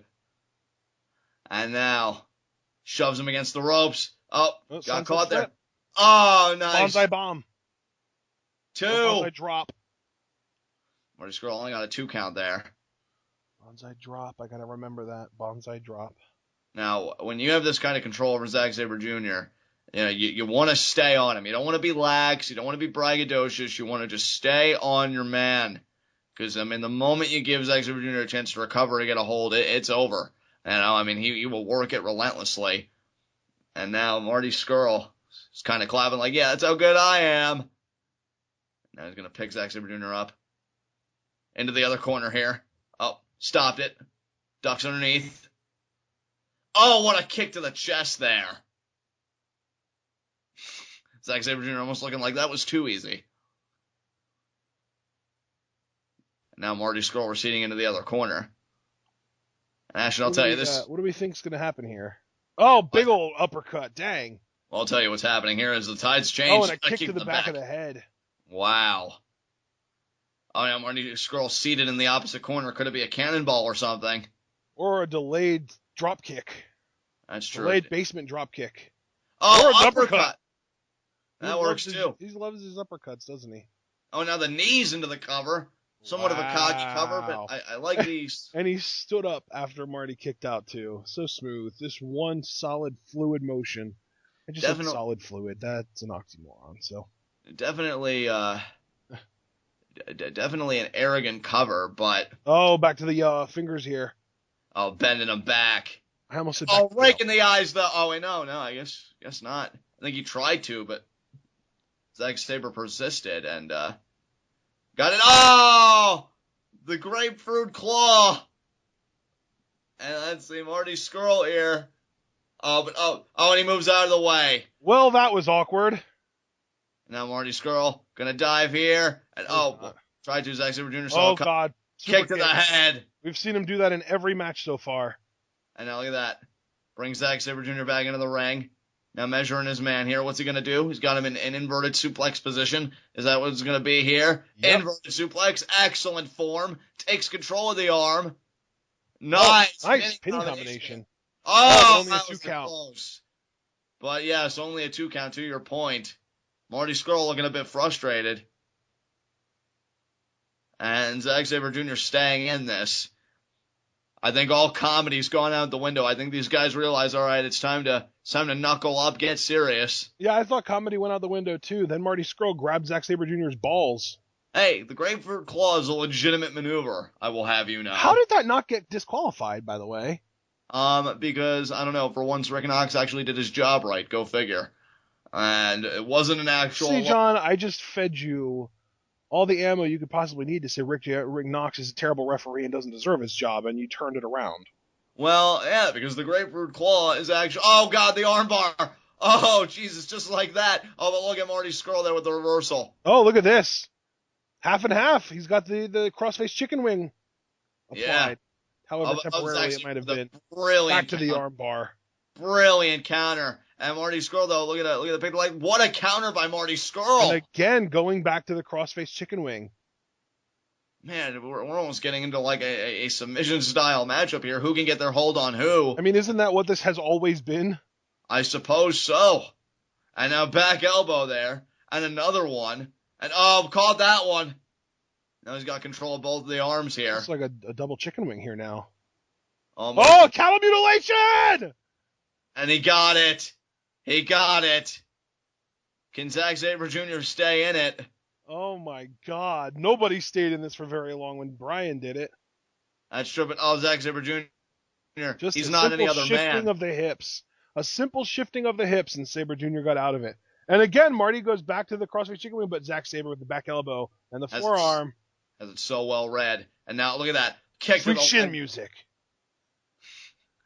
I know, Marty Scurll saying that's how smart I am. But he's taking a lot of time here. And now, look at that. I think he ducked the kick, and got the kick there. Yeah, Scurll was going for a drop kick on the left knee, and Zack Sabre knew he was doing it, and he just moved it. Literally just moved that one part of his body out of the way because he knew that's what he was going for. Big slap. And a return from Scurll. And another one from Sabre. Knocks Scurll clean off his feet. And Sabre also kind of plops down a little bit. Almost seems like he's trying to get a breather here. Marty Scurll seems like he's going to recover before Sabre Jr. And I would define recover by regaining your vertical base. But then again, Sabre might actually... Zack's already on his feet. Yeah, there you go. Wow. There you go. And Marty Scurll here, but he may be taking his time formulating a game plan. I mean, we never know with Marty Scurll. Call him the original villain for a reason. All the story in the world. Exactly. Oh, the knee right there. And can Scurll capitalize? Power bomb. No, yes. Got it. Oh, but Sabre rolled through. Armbar. Back to it, but the hands clasped by Scurll. So you can't get all the way. How smart is Marty Scurll right now? Oh, and the power bomb. These guys there, know the each other so freaking well. And only a 2 count. Wow. That was a jackknife pin, wasn't it? Yeah, it was. Yeah, it was. Yeah, it was! And Marty Scurll close, but no cigars just yet. And now let's see what he can do to follow up here. Not even one cigar, John? Not even one cigar, unfortunately. Not a single cigar is there to be had. I mean, I think Marty Scurll's best bet would be to punch Rick Knox in the face, but that might just be a personal preference. As far as Zack Sabre Jr. goes, I really don't know what the remedy is. I mean, after that powerbomb, and that was a brilliant bridge by Scurll, it may just come down to his submission here. You know, the same one. The Kimura, the armbar. You know, he's got a bit of an arsenal to work with. I think the grapevine crossface chicken wing that we saw him beat. Oh, you're talking about Scurll. I was talking about Zack. Well, Zack, I think he can beat you with anything, but I think the Kimura may be his best bet. But Scurll, it may just come down to that leg scissors chicken wing. You know, again, that grapevine chicken wing of sorts. And now hangs Zack Sabre Jr. on the ropes there. Off the ropes goes Scurll. And gets him out with the forearm, though. He gets the forearm, there. Blocks the elbow. Trying to get that armbar. Armbar hanging from the ropes. I know, kicking off there. Him in the face, too, but Scurll with just a kick to the back. There's no way Skrull's going to do it. Oh, my God, he did do a dive. But Sabre caught him into a Kimura. Are you kidding me? Wow. Oh, my God. Grapevine it, Zack. Grapevine it. On the outside, though, it's a moot point. I mean, he did have a grapevine there for a moment. I mean, you do damage, sure, but you don't want to get counted out here. And now look at Scurll, though. Oh, a suplex on the outside. Excellent by Scurll. Now, if he could just get back in the ring and try and take the count-out victory here. Of course, Scurll might just be too proud for that. I mean, that's up to him. And no, he is not. He's going to go back, see what he can accomplish here. Actually had to use the apron to get back up here. This match is really fun. Yeah, I'm really enjoying this back and forth. You've got to think, though, I mean, whoever wins this is going to have another match coming up really soon against Chris Hero and Mike Bailey. Yeah, who will be somewhat fresher than the winner of this match, you'd have to imagine. Especially Chris Hero. Yeah, Chris Hero will be the freshest man. I mean, I don't even care who wins this. I think at this point you've got to think Chris Hero is the favorite to win BOLA this year. And certainly. Oh, what an uppercut there by Scurll. And I'll tell you, Zack Sabre Jr. though fighting back. There's the forearm there. That's an uppercut. Another uppercut. Oh, but Scurll then takes control, and oh, what a hard uppercut there. Actually takes Zack Sabre down to one knee. And Marty Scurll, I think he's proud of his efforts. He has taken Zack Sabre Jr. more to the limit than Zack Sabre's previous 2 rounds. And, oh, he caught him. Backslide. Oh, but Marty Scurll, though, quickly. No. Wait. Powerbomb. He got it. Beautiful. Wow. 2. And Marty Scurll kicks out. Is excellent form. Indeed. Dragon suplex. There it is. 1, 2. Only a 2 count. Zack Sabre can't believe it. Zack Sabre seems like he's being a little bit frustrated. Thinking that was a great shot, but it wasn't good enough. It may just come down to the Kimura or some other submission hold. Who did that roundhouse kick to the side of the head remind you of, John? Kind of reminded me of Daniel Bryan, to be honest. I was going to say CM Punk. Yeah, CM Punk as well. Because Bryan's, he always does that to a seated opponent. That is true. Punk did it to people when they were still standing up like that.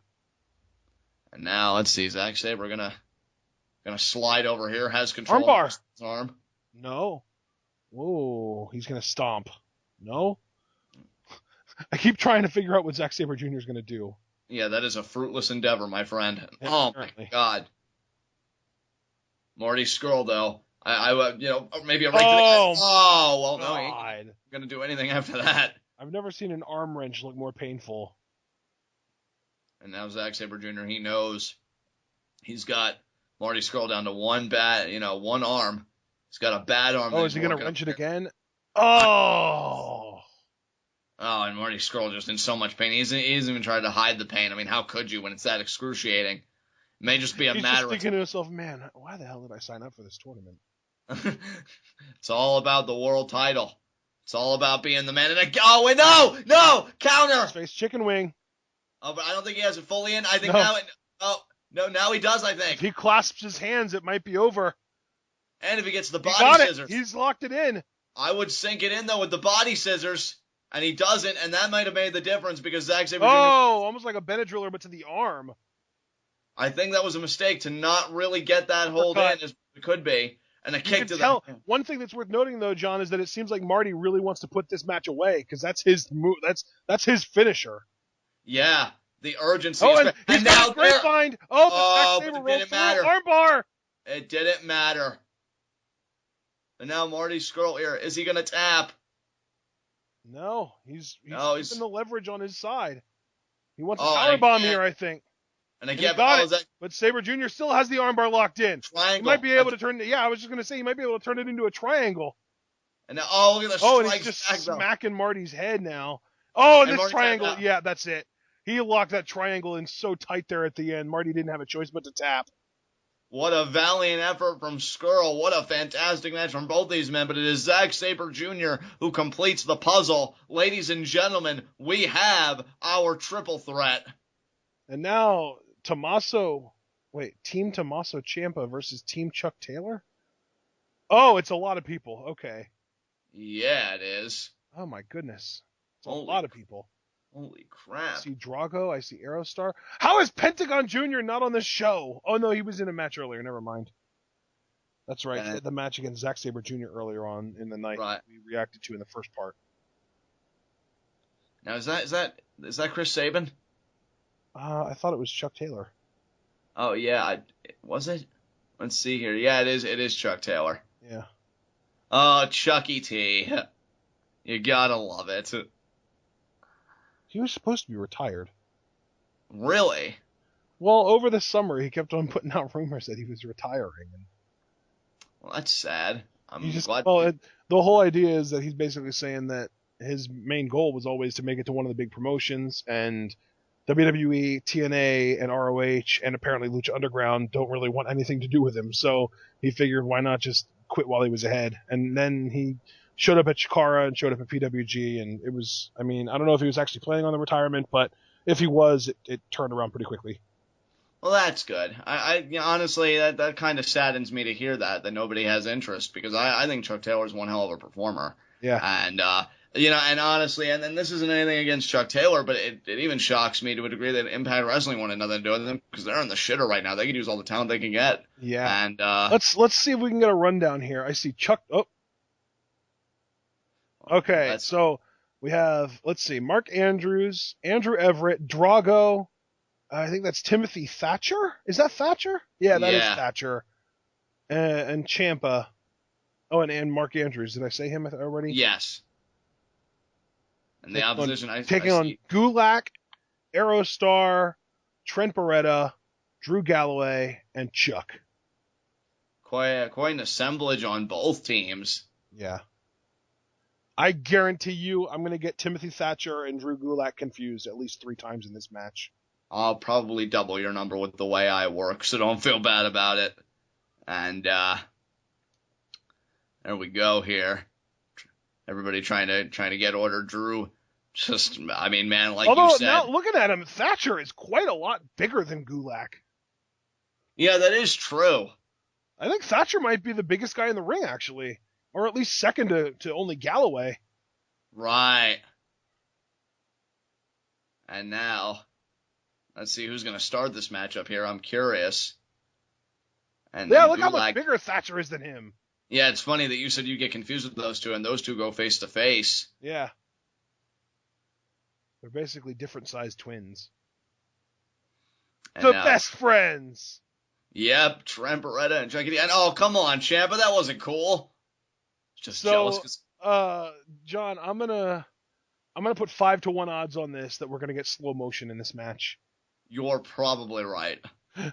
Because with Ciampa in the ring and Chucky Taylor as a perpetual victim, somebody's getting cornholed. Let's not forget the thumb up the butt. Yeah, cornholing is definitely happening. And I hope that Chuck Taylor has it in him to, file a police report, because that is wrong and that behavior should be stopped. But more importantly, I don't know why scientists haven't abducted Tommaso Ciampa, because he's broken physics multiple times to slow down time like that with his thumb. So. Well, what about that Zack guy from Saved by the Bell? He did that too, didn't he? Did he? I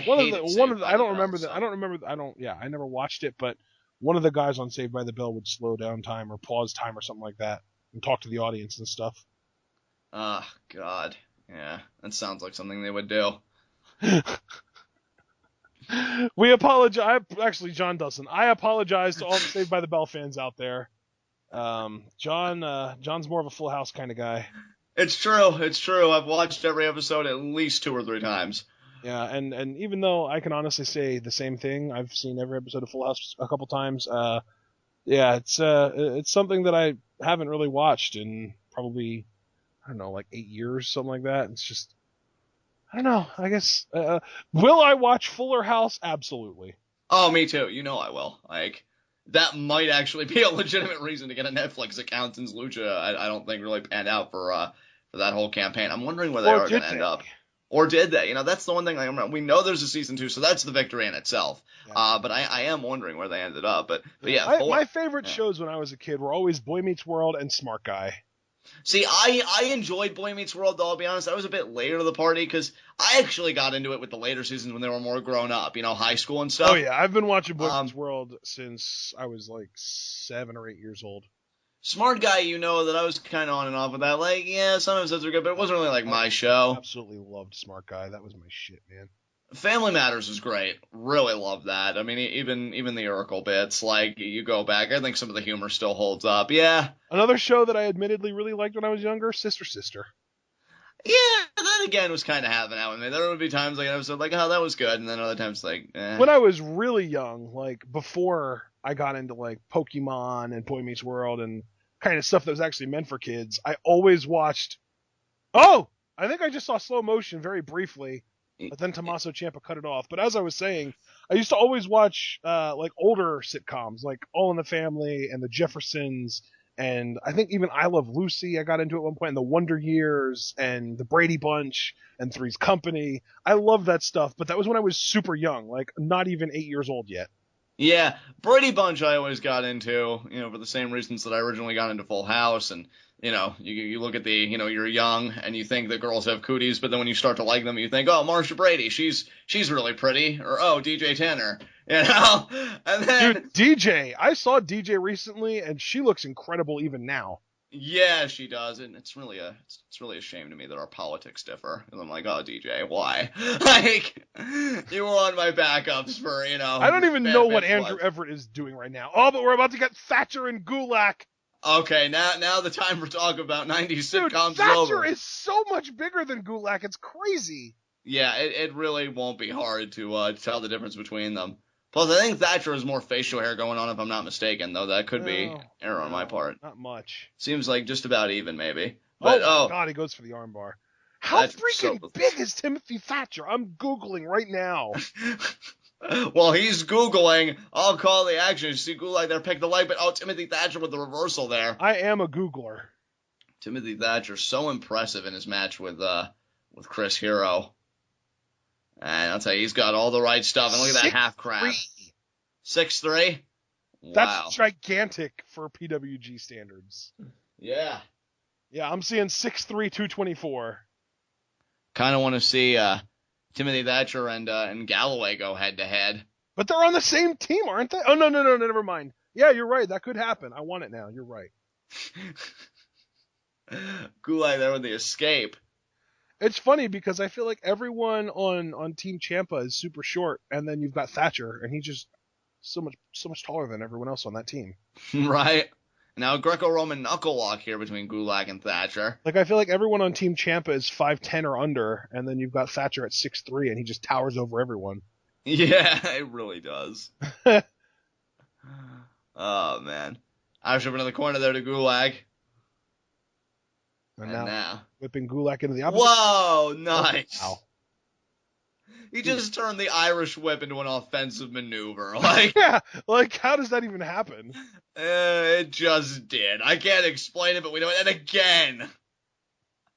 Oh, you think you're getting whipped? No, you're getting dropped on your face. Gulak is the new Chuck Taylor. He is the resident bitch. Drago time! Drago time! Oh, and the clubby below right there. And Gulak there backs up. Sat on the middle rope. I think Gulak's scared of Drago. Now Aerostar wants the tag. Yeah, Aerostar. Tag and Chuck! Tag and Chuck! Yes! Oh, he left. Fine. We'll deal with more of the same stuff that we've seen a million times. Well, don't sound so disinterested. I love Drago and Aerostar, but I want to see Drago versus Chuck or anyone else on that team that I haven't seen him fight yet. Drew Galloway versus Drago sounds like an interesting matchup. Yeah. Oh. Drago there sidestepping. Oh, the kick right there to the chest. Very nice. These two Ashton's point in his own way. We have seen these guys many times before. They had a best of 5 series, for God's sake, so they know each other very well. Yeah, that's why I got so disappointed that Aerostar was getting tagged in, because we've seen this so many times. Look at him backing up Drago in the corner there. It's not a matter of not wanting to see it. It's just a matter of wanting to see the alternatives way more. Right. Handspring. Back elbow there by Aerostar. Such an Aerostar move. I would hope so. That's the Aerostariest of Aerostar's moves. And now, nice arm drag there. That and the triple rope hop arm drag. Yeah. Nice. And Drago there. You don't see him do very often. Look at that. Mark Andrews there. And now Chuck eats E because he realizes that he can bully Mark Andrews. What is he doing? Whatever he wants. He's Chuck Taylor. Yeah! Look at how much taller he is than Mark Andrews. And that's exactly why he wanted it. And he knows he can impose his will on Mark Andrews with ease. But look at that. Even though Chuck Taylor is completely superior in every way, he's still showing great sportsmanship. And suckered him in. Oh, what a dirtbag, and I love it. How's that feel, Andrews? God, I love Chuck Taylor. It's so funny because when you told me the stomps where he works his way outside of the corner. And he caught him. Oh, Spike. Oh, but he got DDT'd. Man, I love Chuck Taylor so much that when you told me that he was thinking about retiring, that was the saddest news of my life. And then when you told me that it went south, it was the happiest news of my life, all in the same instance. Moonsault. And Chuck Taylor kicks out. Oh, well, yeah. And Chuck Taylor seeking comfort. Oh, with Trent. That's adorable. Trent kind of rubbing his hair, saying it's going to be okay. Chuck Taylor was scared. He has every right. Oh, God, we're going to get Ciampa and Taylor. No, Taylor will not be a victim, and Ciampa gets the tag. And yes, look at that. Chuck Taylor being smart and refuses. Big Drew Galloway. Yeah, try and do that to Drew Galloway. Try and make Drew Galloway a statistic, Ciampa. I feel like in the context of PWG, Drew Galloway's big enough to try and go over the top rope. Yes. And I look at kind of that. went Drew Galloway and Lucha Underground now, just because I know their ropes are lower and he would actually be able to do that. And now, Ciampa, there's, oh, no respect. Drew Galloway, Oh, Matanza. that actually would be pretty interesting. Or, I mean, good God, Timothy Thatcher could totally pull Matanza off as well. Yeah, I'm wondering who they got planned for that. Maybe they're still trying to cast for the role, and that's when they got the eyes at the end of season 1. Yeah. But, hell, I like that, though. I like that they're really taking their time and they realize how big that is, just like that. Yes. And I'm pretty sure they know who Matanza is. So you think they already got somebody lined up? I'm 99% sure they do, yes. And now, nice kick there by Drew Galloway and the kip up, because Oh. he is just a superior athlete to Ciampa in every way. Well, I don't know about to Ciampa specifically, but he is just in general a superior athlete. Yes. And now look at that. Ciampa's a pretty great athlete too. You can't take anything away from him. I mean, he is a great athlete, but he's just getting kind of in there. Now Trent is just so eager. He's gonna tag Trent in. We know Trent wants to do this foot rake. Yeah, he does. He's getting all fired up, and it's gonna amount to absolutely nothing. And Ciampa, he still got it anyway. I thought Ciampa was gonna see it coming. Rake, like I said, he was gonna do. Oh, but now we've got a senton. Nice. And now tags back out again, so he cannot be a victim. And here comes Drew Gulak. And now, kind of measuring his man there. What is he going to do? Back rake. Yep. Amazing. And now, Galloway. Drew Galloway back in the ring, measuring his man. Kick there. Could it be Future Shock? He just holding him there however long he was. Oh, thumb to the eye. Galloway's having fun too. Oh, we got Aero Star and Ciampa. This is new. Oh, wow. Well, that felt unnecessary. I love Aerostar's celebration. It's like, I'm a part of it. I'm part of it with everyone else. Galloway took a bump from laughing too hard. We have holy shit chance. Oh my god. It's actually cool to see Aerostar like quasi healing it up a little bit. Yeah, he is a part of it, like you said. Oh, but I think Ciampa's recovering. I think he's gonna get out of the way for this. But it doesn't matter because Trent's in the ring, which means Chuck Taylor's anus is safe. Oh, what a discus lariat there. I love that just as you were saying Chuck Taylor's anus, the momentum got changed. I think you forced it to pucker, John. No, I didn't force anything to pucker. And now Timothy Thatcher in the ring. Yeah. Wishbone to Beretta. The resident giant on Team Ciampa. At an astounding 6'3". And now Trent's staying in it, but Thatcher's just relentless. I'm just disappointed that Ciampa's no longer in the ring because now we're not going to get any kind of time warps. Yeah, we're not. Yeah, Chuck, you're safe. And there's the leg drop there by Andrews. It's one thing to be safe. It's another thing to get the win. I would like to see Chuck Taylor do both. And now Andrews staying in control here. If you had to pick one of the two, which would it be? I definitely want Chuck to be safe. He's too adorable. Like, just leave the guy alone. He didn't do anything to you. And now Andrew Everett there with the kick. These guys frequent tags, and now Ciampa is back in, which is always concerning. Snapmare takeover there to Trent. And you just gotta imagine that Ciampa in the back of his mind is thinking, I'm gonna get my thumb so deep in there. And he's just waiting for that tag. And Trent still stuck in that hole. We'll see if he regains the vertical base. He does. He's reaching out. I think it's not for Galloway, but no. Oh, and stomped on the face. Speaking of, where is Chuck Taylor? Chuck Taylor, I guess we're going to see him here soon because everyone else is down. Yeah, now Drago. Oh, yes, Drago and Trent. Leg sweep. Alternating there. Now Drago charging. Trent, though. Sent over. Oh, Drago measuring his man. Springboard. Nice by Trent. Trent with the drop kick. Where's Trent? I'll tell you where. In control. Oh, Ciampa just got the tag back. No. Oh, my God, no. Oh, God. Oh, the slam. Oh, now Timothy Thatcher. Thatcher with the slam. I'm pretty sure everyone is going to scoop slam Chuck Taylor. I am becoming increasingly concerned for the anus of Chuck Taylor. Oh my and now God. Andrew Everett. You keep using that word and it makes mine pucker. I know. That's the point. And oh, God, he's in a vulnerable position. The anus is in sight. And the yes chance begins. Stop using that word. I will stop using that word when you stop using that face. And I don't think the ladder's going to come anytime soon. And now Thatcher and Ciampa thinking about the double team. Taylor ducks. Taylor ducks. And now, look at this. Could it be? Oh, eat defeat. Eat defeat by Chuck Taylor. Lost in the woods. Oh. And now Andrews and Everett.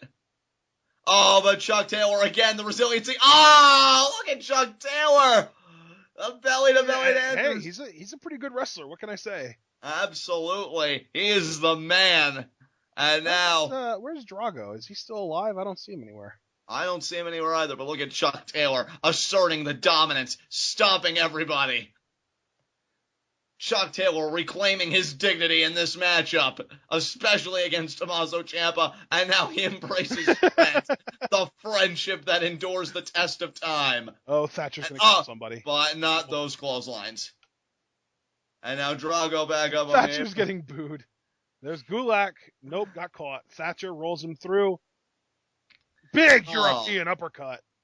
Oh, and now, the gut wrench, deadlift. Or not German, just deadlift gut wrench. And now, could it be the gut wrench suplex? Yep. It is, and he holds on, and he shifts through, and transitions into the Fujiwara. Amazing. And now Gulak, though, shifts out. Pile driver. Spiked it. That is a whole lot of weight to be crashing down on that head. You're damn right. 220-some pounds in PWG. You might as well be a super heavyweight. Yeah. Gulak there scaling the ropes. Going to go off. Suicide dive. Takes Thatcher down. Look at Gulak getting work done. And now Andrews and Everett. And that both guys sensed it coming. Trent and and the best friends get taken out. Double moonsaults.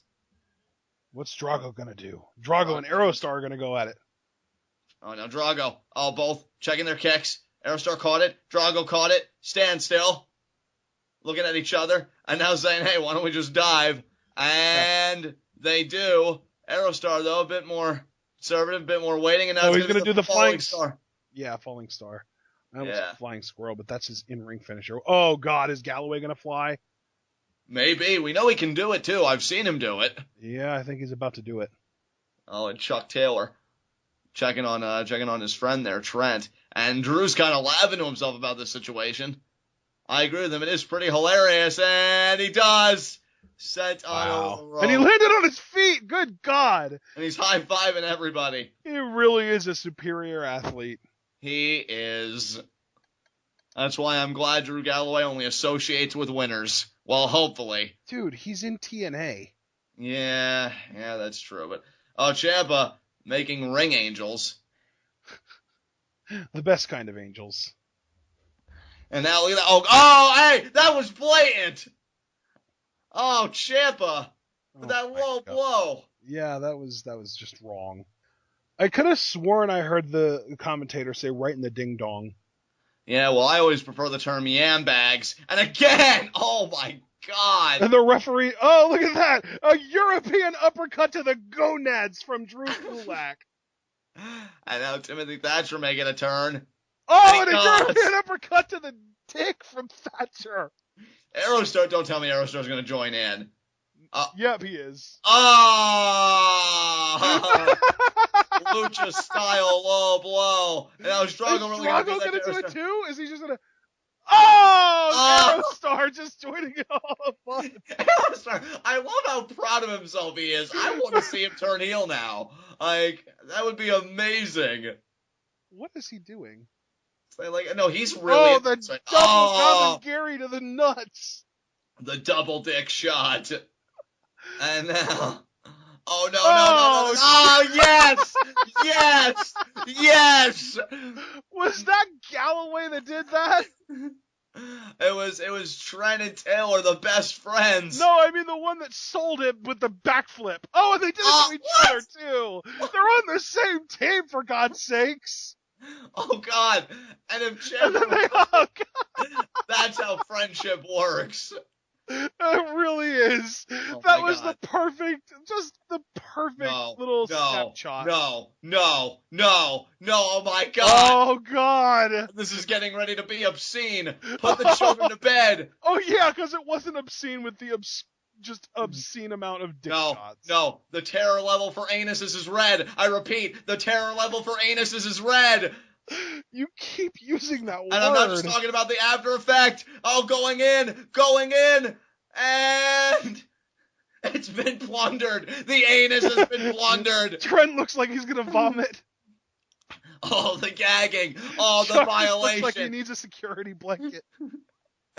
Oh, Chuck Taylor, so violated yet again. And now Ciampa, we know what he likes to do. He likes to take a taste. Oh my God. Oh, the sick bastard.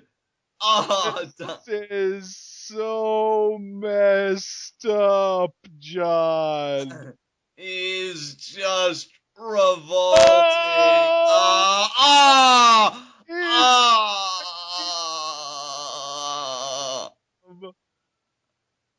Double choke slam. Let's see if they can pull it off. Drew Galloway in the ring with the assist.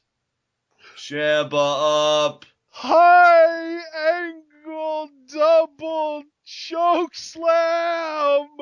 And the crowd pops. And now Trent in the cover. And now Taylor there on top. And the referee making the count 2. And is it gonna be 3? And no. Thatcher makes the save. Thatcher keeping the match going. And it was only 2. I think I'm gonna die. Somebody fix the time stream. And Taylor getting back up to his feet. Galloway's already on his feet, and so is Thatcher. It's a clash of the Titans. Thatcher taking Galloway by the neck and the uppercut. You sound kind of bored, John. Is everything okay? I'm fine. The time stream is broken. And oh, the beard by Galloway with the shot of the right hand. And I don't know. And Thatcher grabbing Galloway by the hair. Thatcher now. Uppercut, and he scores. Absolutely beautiful. Somebody help us. And Galloway with the boot right to the face. He caught him right in the jaw, John.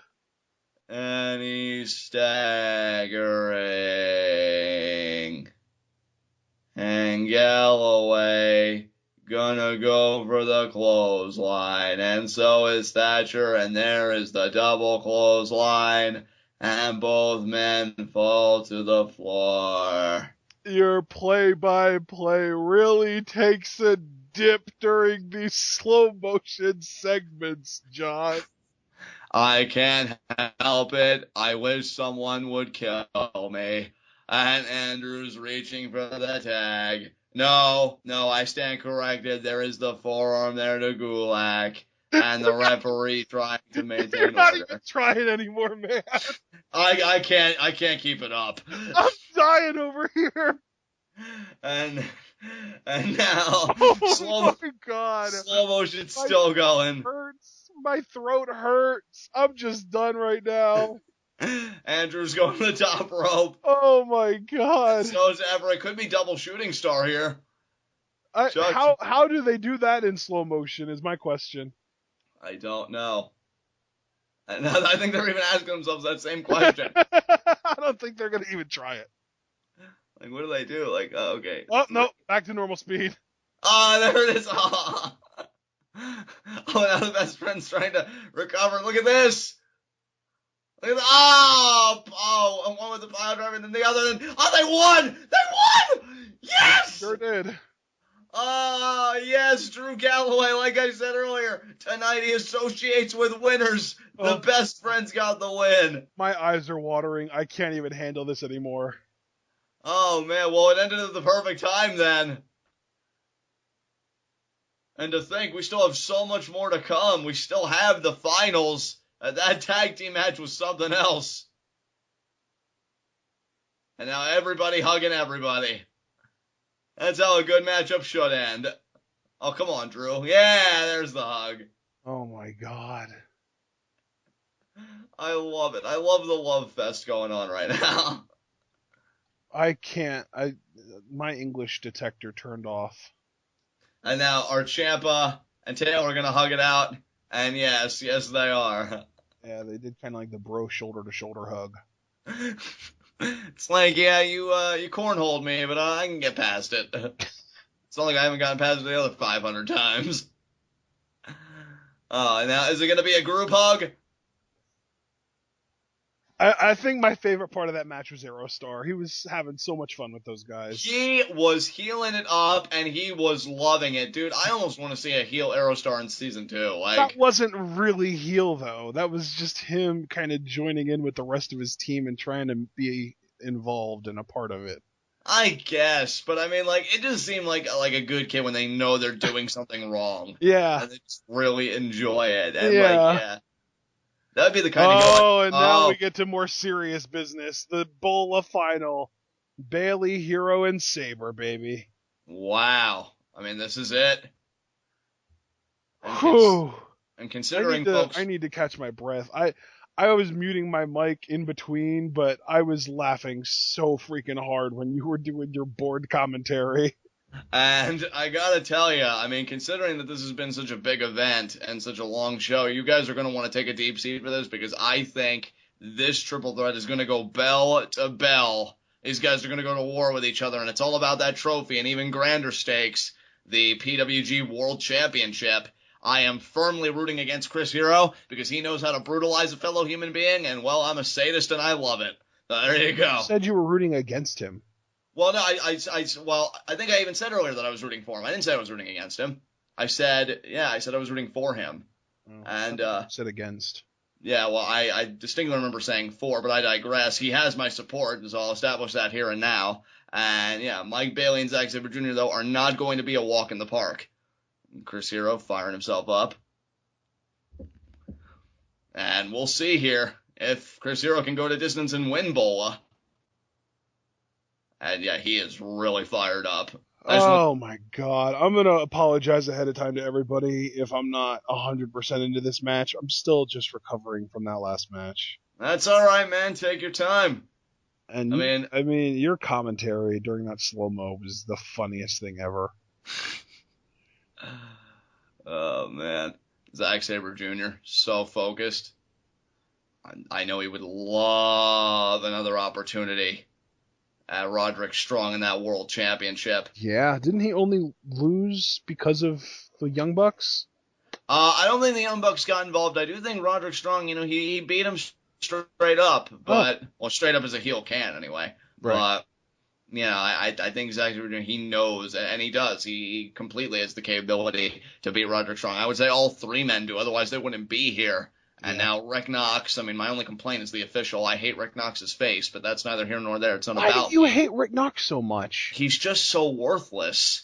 But no, he's not. Yeah, he is. I mean, you're just wrong. Just accept that you're wrong and swallow it. Swallow it like glass. I refuse. I'm a person. Yeah, shut your face hole. And now these three men here. Do people see the kind of abuse that I put up with on a daily basis? You mean the proper treatment that he gets on a daily basis? Yeah, I hope you guys do see it. Wow. So, now, we'll see here. from one bully to another. I'm just looking at Chris Hero going to try and impose his will here on these other two scrawn bags. And we'll see how that all works out. For the record, folks, I would never say any of this to Zack Sabre Jr.'s face because I like my joints where they are. But again, this isn't about me. This is about Chris Hero here, staking his claim. And now look at that. Shaking Mike Bailey's hand. Wow, I can't believe they actually did that. Chris Hero didn't punch him in the mouth. That's pretty cool. Zack Sabre Jr. doesn't know who to trust anymore. What is going on right now? I don't even know what to call it anymore. I'm so far gone at this point, John. Oh, I just didn't expect that from Hero, I guess. Like, Hero's a polite guy as long as you don't piss him off too much. I guess that's true, certainly. And he's gone to war with both Zack Sabre Jr. and Mike Bailey, so. Really? Well, I mean, yeah, he's had matches with both guys that I know of, and yeah. Huh. I definitely know he had that match with Zack Sabre Jr. because, he got that submission victory to Zack over Chris Hero. Mike Bailey, I'd have to, bring my mind a little further back, but yeah, I could have sworn those two had a match as well. And yeah, these two are going to start it off, Mike Bailey and Zack Sabre Jr. Chris Hero doing the smart thing. I mean, he had a really hard matchup against Jack Evans. All those one counts really depleted him and really frustrated him. So he's just gonna rest a little bit more, just get a little bit more time. And Zack Sabre Jr. and Mike Bailey not teaming up to go after Hero. I have to question that, but they're just gonna go after each other. That competitive streak in both of these men. Chris Hero's looking to exploit it, and again, I have nothing but approval for that. And look at Rick Knox, not minding his own business, showing disapproval towards Chris Hero. That's not his place. He's an official. Maybe he should officiate, but I digress. I'm sorry, John. Did he disqualify Chris Hero for doing this? No, but he's just. How about back off? Well, how about he actually behaves like a human being and focuses on the task at hand? I don't need him giving Chris Hero looks. That's exactly what he was doing. I don't need him giving Chris Hero looks like, oh, you should be doing this. Don't tell him what to do, you pathetic old loser that could never hack it, but you still feel the need to super kick other people. You failure. Hey man, all I'm saying, if the Young Bucks were such great wrestlers, they'd be able to avoid Rick Knox's super kicks. They were blindsided because they don't expect to be assaulted by an official. Okay? Super kicks come from the front, John. You can't be blindsided by them. You know what? I'm blindsided by your face, and that always comes from the front. But anyway, back to this matchup here. And back to this match here. And Rick Knox still more concerned about Chris Hero than what's actually in the ring. Typical. And now everybody's inviting. Chris Jr. wants Chris Hero in the ring too. Yeah, well, maybe he needs to learn some patience. Okay, maybe Chris Hero will do things on. Are you cheering for Chris Hero to win this? Yeah, absolutely. Okay.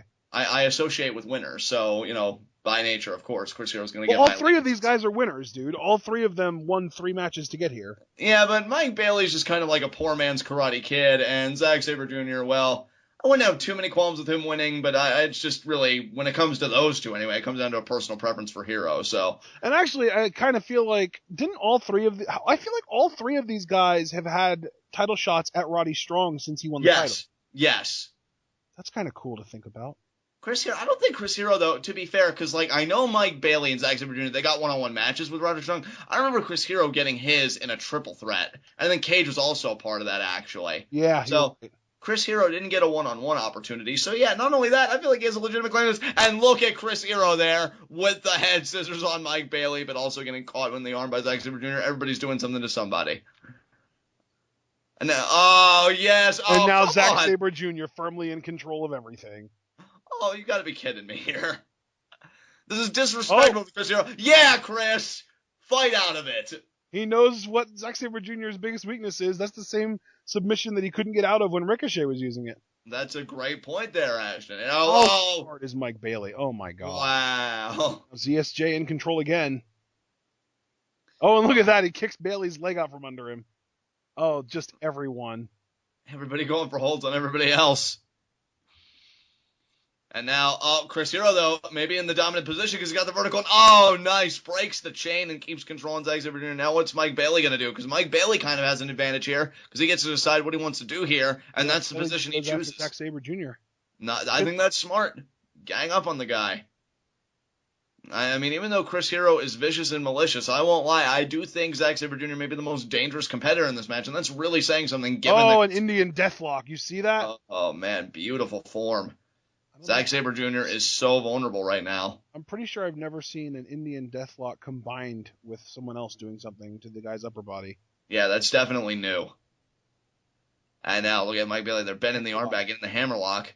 Oh, cravat though. Yeah, the first cravat of the match. Get used to it, But people. look at Zack Sabre Jr. Oh my God. Even with two guys hounding him, he still finds a way. Jesus. And look at everything going on right now, people. I don't even know how to articulate it. Look how chill Zack Sabre Jr. is too. Like, yeah, just chilling out, inflicting pain upon two other human beings. You know, it's just another Tuesday. And Chris Hero there does get to the ropes. Actually, today is Tuesday, so that was an accurate statement as well. I thought you actually did that on purpose. I was going to like that was nice, but it's even better that you caught what you did, and that just makes it even sweeter. Yeah. And now Chris Hero adjusting his knee pads. Is he sitting on someone's lap?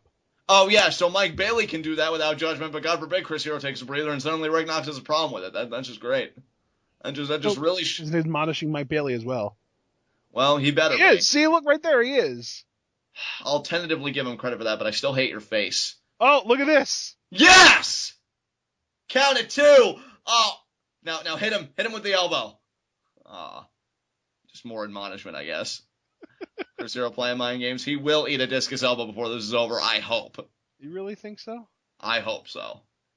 It's more an optimism than anything else. I think Zack Sabre Jr. wants to play referee now. He seemed excited about the possibility of making a count, but yeah. Are we going to get a triple Greco-Roman knuckle lock here with just like single hands? Not if Chris Hero has anything to say about it. Chris Hero. God. And again, we're back to this. Cravat combo.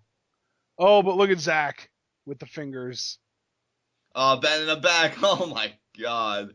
Yeah, Mike Bailey clearly has no clue what he's doing, and Zack Sabre Jr. is a genius. Yeah, there you go. Bending the fingers back. The kip up by Hero. Oh. No, because Sabre had the knee. That was brilliant. Used the knee, kind of buried it in Hero to ground him. And doubles down to both the arms. Oh my God, poor Chris Hero. And now taking a much break there. Chris's face. I think he's just asking, like, what's happening? Now Chris Hero taking a walk. He's just like, both my hands, really? I need one of them to do cravats, man. And now Zack Sabre Jr. like just doing what he does. I'm Chris Hero and I throw elbows, not I'm Chris Hero and I'm a double crippled arm amputee. Exactly. Nice Indian deathlock there. And Zack Sabre Jr. He stand up. Yep. He's on his way. Stand up, Zack. He stood up. Inverted Indian deathlock, actually. Yeah, there we go. Now let's see if maybe he'll do forearms to the face, or no, he usually bridges, yeah. And he's looking at it there. Now, he's watching Chris Hero, because Chris Hero is clearly looking for an opening here. I think he's gonna, yeah, exactly. Oh, nice! He faked out like he was going for Mike Bailey, and then just chopped the crap out of Zack Sabre. But Zack Sabre, he keeps on taking these falls from Chris Hero, but he keeps getting back up. Oh! Ducks at that time, grabs Hero, could have been an abdominal stretch. Fujiwara armbar. Oh, wow, Fujiwara. Oh, my God. Pin him. You can, if you get that shoulder down, you can turn it into a pinning combination. Oh, he got to the rope. Allow it, though. Chris Hero able to power through, get the rope. Yeah. Now the submission is broken again. All these guys Zack Sabre Jr., I feel like if you would tally up the amount of times that somebody had a submission locked on someone else, Zack Sabre Jr. would be at the top of that list right now in this match. Oh, absolutely, without question. Like twice as many as either one of the other guys. Now, Mike Bailey, look at that. They kind of gesturing to Hero to gang up on Zack Sabre Jr. Yeah, because Zack Sabre Jr. is like just getting the best of them at every turn. And wow, it's interesting to see. Hero's such a heel. Now Mike Bailey, didn't really take kindly to that. Now kicks Hero in response. Nice spin kick. Chris Hero is just screaming in pain, and his yelling and selling is amazing. Now, the kick there by Mike Bailey there to Zack Sabre Jr. Now Zack Sabre Jr. in the corner, and another kick by Mike Bailey. And Mike Bailey in the zone. He's actually in control right now by my measurement because he took Hero down, and now Sabre Jr.'s down. Yeah. The what? And now, Mike Bailey here. I think he's... No! Nice knee to the chest there. Oh, but Hero with the... Oh, the boot! Yeah! Yeah! Take his head off. And now, oh, what a kick to the head. Oh, I love Chris Hero so much. He's going to pick him up and continue the brutality. Another knife edge chop and instantly just takes Mike Bailey down. And now, is he going to go back to the cravat? No. So I have to ask, John, if Zack Sabre Jr. would attack Rick Knox, would you cheer for him? I'd love him, but I still think my allegiance would be with Chris Hero. Wow. I appreciate any and all people who abuse Rick Knox, because Rick Knox is just garbage and he deserves it. So, knife edge chops alternating here. But you're just that much of a fan of Chris Hero. Yeah. Oh, great shot. He didn't even need to put any kind of weight behind that. Just a simple forearm just did everything. That's how every Rocky movie should have ended. Just Rocky crumpling after a straight shot from the opposition. Oh, nice kick to the gut there from Sabre. Yeah, Zack Sabre. DK! Oh, and the penalty kick, yeah, but not with much oomph, though. Did you hear Chris Hero? He went, oh my God! I mean, Hero, and now are these, would somebody just conspire against somebody else and stick with it? And there's Jesus. And Chris Hero definitely showing his discomfort. And now look at that. Now both guys may be thinking of doing it here. Zack Sabre Jr. is actually giving Mike Bailey pointers on how to throw a proper penalty kick. Wow. They're discussing form and everything. There it was. That was pretty good. Wow. Was it? What? Oh, wow. Okay. He really wanted to make sure that Bailey had it down. Now Bailey's taking more advice from Zack Sabre Jr. This is pretty incredible. Oh, no, he takes it. Oh my God. What is happening? They're working on their technique, man. Oh, man. And meanwhile, Chris Hero is just down and out. Well, this is a good learning experience for Mike Bailey. Double penalty kick. And Chris Hero rolls all the way out of the ring. Yeah, Chris Hero's done for the night. It's like, I'm just gonna pick my spots from here on out. And here we go. Oh man, the pleasantries are over. Now it's back to the action. Nice uppercut there, and a Till forearm. the winner is crowned, and then everyone's all huggy and happy, and Exactly. Except for Chris Hero, who's probably just gonna look to hit something. And now wins. Oh, well then he's just gonna laugh at the losers like I will, and then drink their tears. Oh my God, is he gonna do another one? Oh no, corkscrew moonsault probably. He's really getting the crowd. He's really absorbing the energy. You'd feel like Mike Bailey was prepping a spirit bomb. I think he's about to get armbarred. Oh, not even. And then armbarred. Oh man. There's Chris Hero recovered. The sense of urgency from Zack Sabre Jr. Oh, why didn't you break the hold? Oh, now look at this, Chris Hero moonsault. Wow. You didn't know he could do that? I'm not surprised he could do it. I've just never really seen him do it that often. Yeah. Oh man, Mike Bailey though kicks out, and now it's Chris Hero's turn to show his athleticism and dominance. Go in there, Chris. Show him that you won't be anybody's punching bag. He was never a punching bag. He was a kicking bag. Well, still, it's about time he started giving offense rather than taking it. And one elbow there. And now Mike Bailey getting up. Let's go, someone. Oh, and another one there. Okay, Chris Hero is someone, so I cheered for the guy that's winning. There you go. You know who's not someone, John? Who's that? Rick Knox. That's right. He's worthless. He's a nobody. Right? He's a nobody. Exactly. I'm finally starting to get it, John. Just like everybody in the crowd. Oh, wow, okay. So, you finally got me to accept one thing that's ridiculous that you are all... And then I finally accept it, and you take it a step further. That's just real classy. Look, you know what? I don't care about being classy to these people. And you know who's probably in the crowd, John? Melissa Santos. Do you think she's worthless? Well, she should look in the mirror and reevaluate her life. You know who else is probably in the crowd? Max Landis. Is he worthless? Definitely. Aubrey Sitterson. Definitely. Dave Meltzer. Please don't even mention Aubrey Sitterson to me. You tore his article that you shared with me to shreds. I think that's something you and I could agree on. Yeah, I mean, it was a pretty bad article. Yeah, that's right.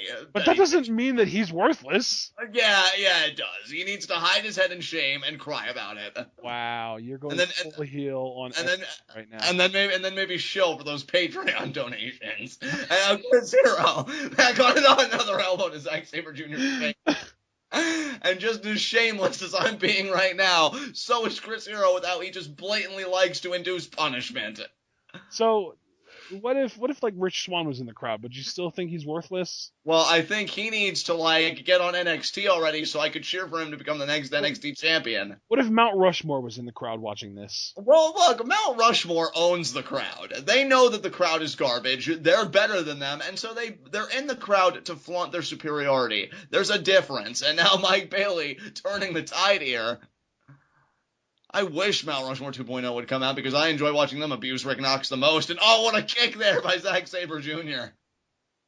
So I just want to ask, for the sake of knowing, when did this intense hatred of Rick Knox begin? I think it was actually the night that Mount Rushmore formed because there was just something about seeing him get abused that felt so right.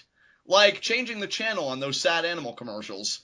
And now... Oh, what a knee by Chris Hero. I mean, changing the channel on sad animal commercials is fun and all, but it's nowhere near as fun as it was to change the channel on Raw last night. Raw was ass. It was so bad. Hey, I mean, quick plug for my cohort and commentary here. I mean, check out his Twitter for his review of Raw, because I will never be able to do it justice. That was amazing what you pulled off last night. Oh, man. And now, Chris Hero. Oh, my God, Zack Sabre Jr. is so good. Zack Sabre Jr. slides out.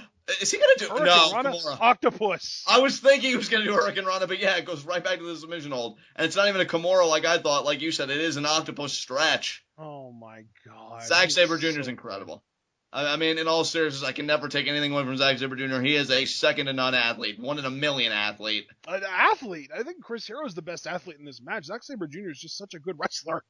And now look at that tree of woe, though, by Chris Hero. That was a nice counter. That was really clever. And just the simple drop-down drop kick, and he just kind of chills out down there for a while. Oh, and I love that he did it to the throat. What you breathing, asshole? And now Chris Hero back on the attack. Was that a reference to something? Well, kind of. But, Chris Hero now. Do you think I'm just going to let it go? What was that a reference to? Well, I'm going to make you let it go because I'm not going to answer your question. And now Chris Hero. Oh, my God. Zack Sabre Jr. is so good. And another counter. And just a knee drop on the face. The knee right to the face.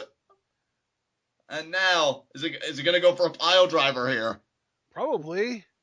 Oh, but... not going to get it because Zack Sabre Jr. will stiff him and back body drop him in the slowest way possible. Wow. Zack Sabre Jr., this resistance being shown right now. Oh, God. Bailey's going to do a shooting star knee drop onto everything. Oh, God. I think. Oh, but look at Chris Hero. Chris Hero, see, that's smart. That's what Zack Sabre Jr. should have done earlier when he had the arm bar. You move out of the way. And now, what a knee to the face. Yeah, wax on and wax off that, you piece of crap. And now Zack Sabre Jr. with the uppercut. That uppercut was wonderful. And the guillotine into a Kimura. And there it is. The transitions are so incredible. Chris Hero could maybe power Zack Sabre Jr. Oh, wait, no. Now we're going to get another shooting star knee drop. The scrap. Sabre Jr. can see it, but he can't get out of the way because he's not on the base. And right. That was all on Chris Hero. I don't think Zack Sabre Jr. even felt any pain on that. I feel so bad for Chris Hero right now. He's recovering. He is. He is slowly getting up, and now Mike Bailey is feeling it. Head kick. Could it be an That might be... No, Sabre's just going to break it up. No, it doesn't even look like he's going to. Wow, Hero kicked out. Look at the resiliency of Chris Hero. He's not going to rely on some scrub like Zack Sabre Jr. He's going to kick out on his own willpower. Zack Sabre Jr. a scrub. I make no apologies, sir. My God. Yeah, that's right. That's right. It happened. I feel like APL right now. I know, I just got done a few moments earlier saying what an incredible wrestler Zack Sabre Jr. is, and then I call him a scrub. Inconsistency for the loss. And now, Mike Bailey with the alternating arm kicks. feel like Mike Bailey would be a really good river dancer or something. And oh, discus elbow by Chris Hero. Oh, and another big kick to Hero's head. Poor Chris Hero, man. I think we're about to get a corkscrew shooting star here from Bailey. Oh, man, and Chris Hero is vulnerable. Maybe not. But then again, so is Zack Sabre Jr., but I guess not. I mean, really, it comes down to Mike Bailey. I mean, who do you think is and it's Hero. And doing a little to everyone. Yeah. Turn around and do some to Knox, right?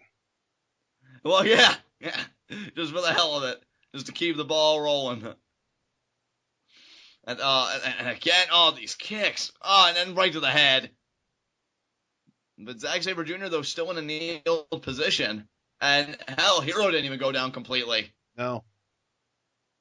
I'm just waiting for those two guys to double team Mike Bailey. Just both being sick of his crap. And now, Hero. Oh, I love it. Mike Bailey goes down in a heap like a punk bitch. Oh, and now, Hero's not even looking. Hands clasped there by Mike Bailey. He's going to do a senton again, isn't he? No, I think he's got another. Oh, wait, could be that spinning neckbreaker that we saw him do. What even is this? I don't even know. It's some kind of choke. A hybrid dragon sleeper guillotine combination. I don't even know. I mean, Ashton, I thought he was going to pick Zack Sabre Jr. up and then do that spinning inverted neckbreaker that we saw him do. I forget to which opponent. Zack Sabre Jr. might pass out. Never mind. I think it was Tommy and Chris Hero did that too, actually, that I'm thinking of. And yeah, but instead he just goes for that, like you said, that modified dragon sleeper almost. And Sabre does get the break, but now Chris Hero just no, I thought he was going to toss him completely out. Now he hangs the arms up and the discus. I love it. I love it so much. Oh my God, he fell all the way out of the ring. Oh, this is really great for Hero because now he's left alone with Mike Bailey. Now, don't get me wrong. Mike Bailey's got more heart than I think anybody in the PWG locker room. Yeah, I was going to say, like, Hero versus Bailey isn't exactly a mismatch at this point. Really, as much as it seems like it might be, Bailey beat frickin' Galloway. He beat Galloway. He took Roderick Strong to the limit. I mean, you said it after Mike Bailey's most recent win over William Ospreay, tonight. He has come such a long way. Who did Bailey beat in round 2? Yeah, who did Bailey beat in round 2? That's a good question. Was it Galloway was round 1, I'm guessing, then? Yeah. And who was round 2 is a good question. I'm thinking... I can't remember. Cage? No, that was Jack Evans. Yeah, that was Jack Evans. I really can't remember. That's crazy. What wasn't it? Was it Mark? Kojima lightning chops. Mike Bailey it looks like he's in excruciating pain. Now Chris Hero just really taking his time. Look at the welts. Oh my God. Just repeatedly. God. Oh, the agony. Oh, Mike Bailey, they're firing up. And now the kicks. Oh my God. Yeah, that doesn't look like it's quite as effective as the chops were. No, not at all. But I think it is kind of wearing Chris Hero out. Like, it's almost going to lose consciousness here. And he's just kind of breathing, looking annoyed. There's going to be another discus elbow. Oh, Bailey ducked. Suicide dive to Zack Sabre Jr. Wow. Tommy End. That's who Bailey beat. Okay. Oh, now Mike Bailey. Still gotten it out. Still fighting. And now, Chris Hero caught the kick. No. Another straight elbow. Another straight. Moonsault to Sabre. Jesus. Chris Hero, I think he feels like, does he feel like he took Bailey out? Because he didn't. I mean, if he just turns around, turn around, and he does, I think he's going to see it now. And got kicked in the head though. That was a little too late there. Chris Hero's stirring. He's doing, Mike. This is not a good decision. And you're right, because Chris Hero moved out of the way. And, the kick right to the head. And Bailey, middle rope, triangle moonsault to Sabre. Really making a concerted effort to keep Zack Sabre Jr. out of this match. And can you blame him? Certainly not. I mean, John, the crowd can't possibly be just a bunch of worthless people. There's the Red Rangers out there. No, still pretty worthless. I know. Chris save the world, man. He's a big deal. But is it worth saving? Look at me going all Batman there. But now Chris Hero in the ring alone. The amount of emo that you are capable of exhibiting. Well, wouldn't that make me goth? I mean, they were over this on South Park. I think goth is like, no hope for the world, and emo is like no hope for the self. So really, I'm goth in this instance, actually. I've got my South Park definitions right. And now Mike Bailey and Zack Sabre Jr. fighting on the outside. And Chris Hero, is he actually going to do a dive? I will pop. So And a Fosbury flop at that. Fosbury flop from Chris Hero. Oh my god. Yeah, you take your place on the throne. Look at that. Looking right into the camera. I love it so much. Yeah, Chris Hero is a pretty good wrestler. Yeah, I'd say. Oh man. Yeah, he's definitely the kind of guy that you can count on to carry a show, and that's kind of what he's doing. It's a shame that NXT, when he was Cassius Ohno, was so like hung up on him getting in a certain type of ring shape. Because he's just so good. And now bringing Bailey back into the ring there. And now we'll see if Chris Hero can capitalize. That rolling elbow just hits another one. Maybe it'll knock my Bailey out, and he goes for it. He got it. He got it. Bailey is still on his feet, though. Jesus. And the kick to the head. My God. And another. God. My Bailey, though, still, he refuses to fall to the ground. And another kick to the head of Chris Hero there. There's something not right about this right now. Yeah, there really isn't. And now Chris Hero fired up, and there. No. Oh. It's over.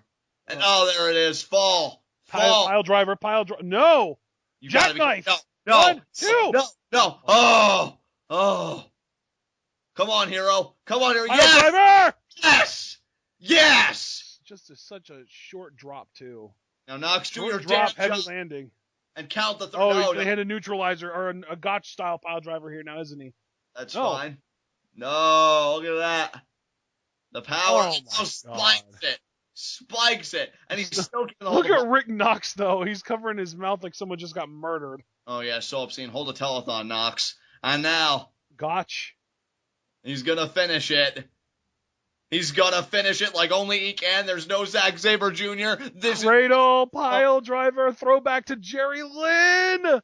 Bailey showing no resistance. Nailed it. There it is. But Zack Sabre Jr. might have had enough time to recover by now. Oh, there it is. 2, 3. Kick out. What? He won, right? It was an elimination. It's elimination. Bailey's out. It's down to Hero and Sabre. Oh, I thought it was one fall to the finish. Oh, my God. It's elimination. Oh, well, hey, Chris Hero got one down. Go to the back, Bailey. Your 15 minutes are up. 3 pile drivers. If this was NXT, you'd be even more of a heel. Nobody talks to Bailey like that.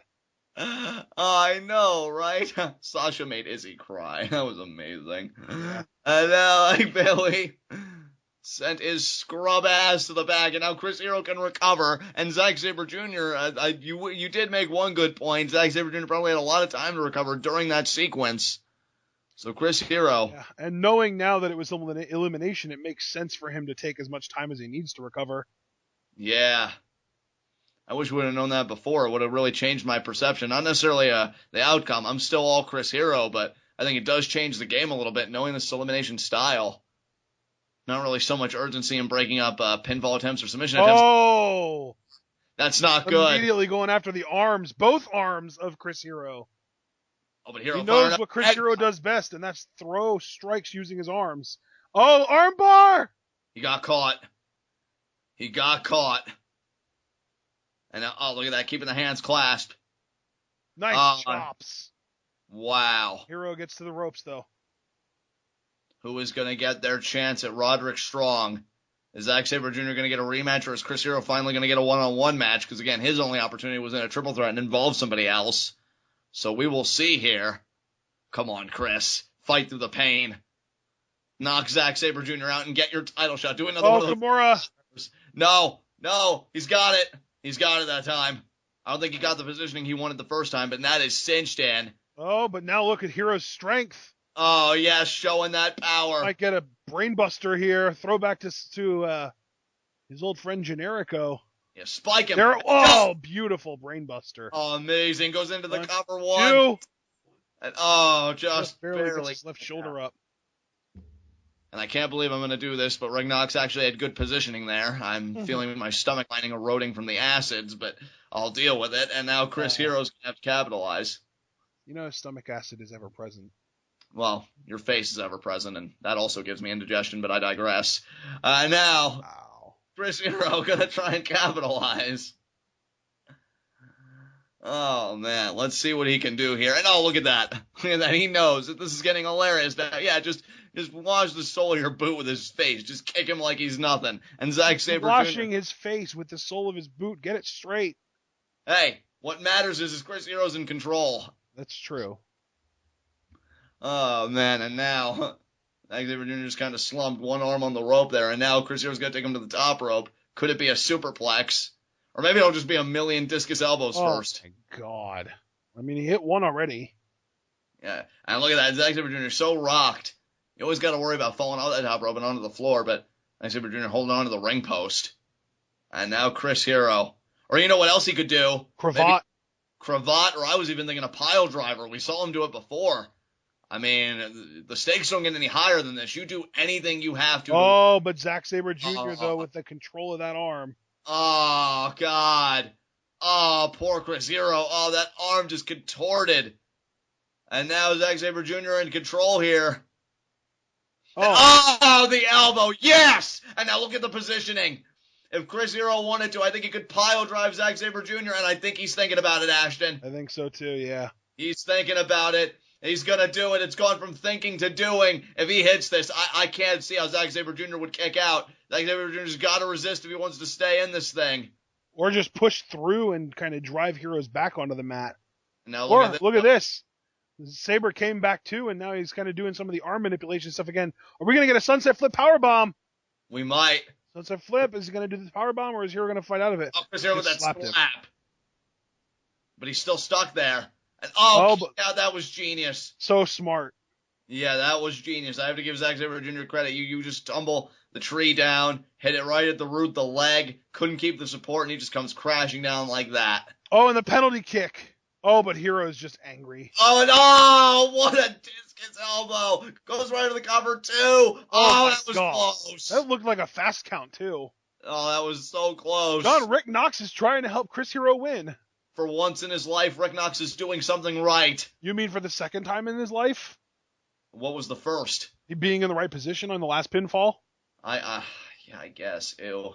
I almost want to redact that. It makes me sick. If he gets up to 3, do you have to at least give him some credit? No. Ew. And now Chris Hero. So there's no, opposite of 3 strikes you're out rule? No. 3 good things and you're redeemed? Look, Rick Knox already achieved 3 strikes simultaneously by being born. There's no coming back. And now, could it be a dragon suplex? I don't think so. Yeah, Hero is very big, but Zack Sabre Jr., it might have some surprising strength. Oh, no, wait. Whoa here. Electric chair, maybe? Electric chair. Or poisoned Rana, neither. No. Oh! I love how Chris Hero could go for the complex, but he just chooses the basic at 2. And oh! You know what, though? I gotta chastise Chris Hero a little bit there, Ashton. He just laid on Zack Sabre Jr., it looked like. It wasn't really a fully committed cover.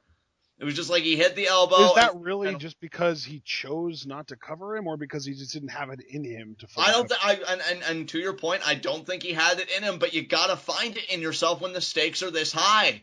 And now he grabs Zack Sabre Jr. by the arm. Oh, boy. This is that neck breaker you were talking about. Yeah, what he used to win his semi-round matchup against Jack Evans. And, backslide. No, backslide. Oh, he rolls through. Oh, but back to the arm, Fujiwara? though. What is he doing? Is it going to be Pentagon style of submission? It looks like it, yeah. Fujiwara, maybe? No, chooses oh, my God. Oh, my God. Oh, just repeatedly. Now he gets the arm. Oh, but again, Hero trying to resist, and now he gets the arm. You know what? He beat Chris Hero. It's over. Last time. Hero's going to give up here, I think.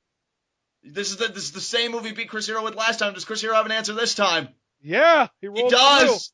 He does. I love that little callback. I don't even know if they meant to do that, but I remembered that from their first match. Of course they meant to do it. That's amazing. PWG doesn't run shows between DVD tapings. This is just the last time they fought was the last time we saw them fight. Right.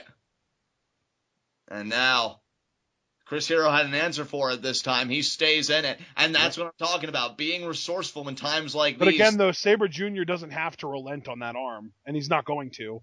Exactly. And he's going to stomp on it here, I think. Oh, yeah, he's got in that bridging position, getting it nice. If he stomps on it here, he's measuring. Oh, he's just digging the foot in there. Oh, this is God. I gotta tell you, the sadist, I mean, this is a dream match because these are two guys that have PhDs in brutalizing people. Yeah, just very different ways. Exactly. One of them will just rip all the tendons in your body, and the other one will just, knock you out a few dozen times. And oh, again! Oh, but it took a lot out of Hero there. He can't capitalize immediately. And that's why I said earlier that it was so smart for Sabre to go after both arms, because that's all Chris Hero does, it seems like. But he picks up Zack Sabre Jr. He knows it's not going to be enough. And could we see? Yeah, Gotch style. No, Sabre Jr. grabbed the arm. So committed to that arm. Oh, and he's doing it again. He's doing it again. Here, look at this.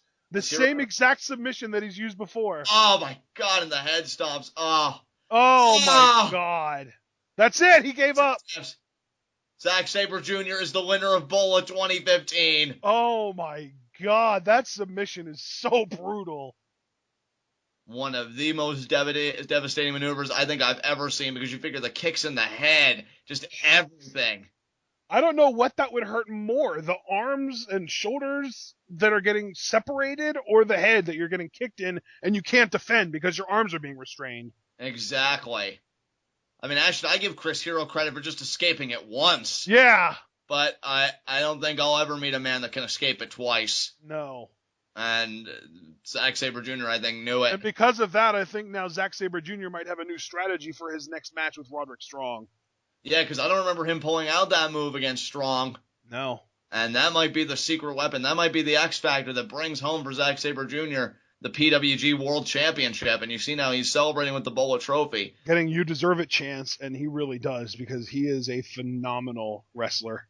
Like we said, one of, and to your point, if not the best wrestler in the world right now.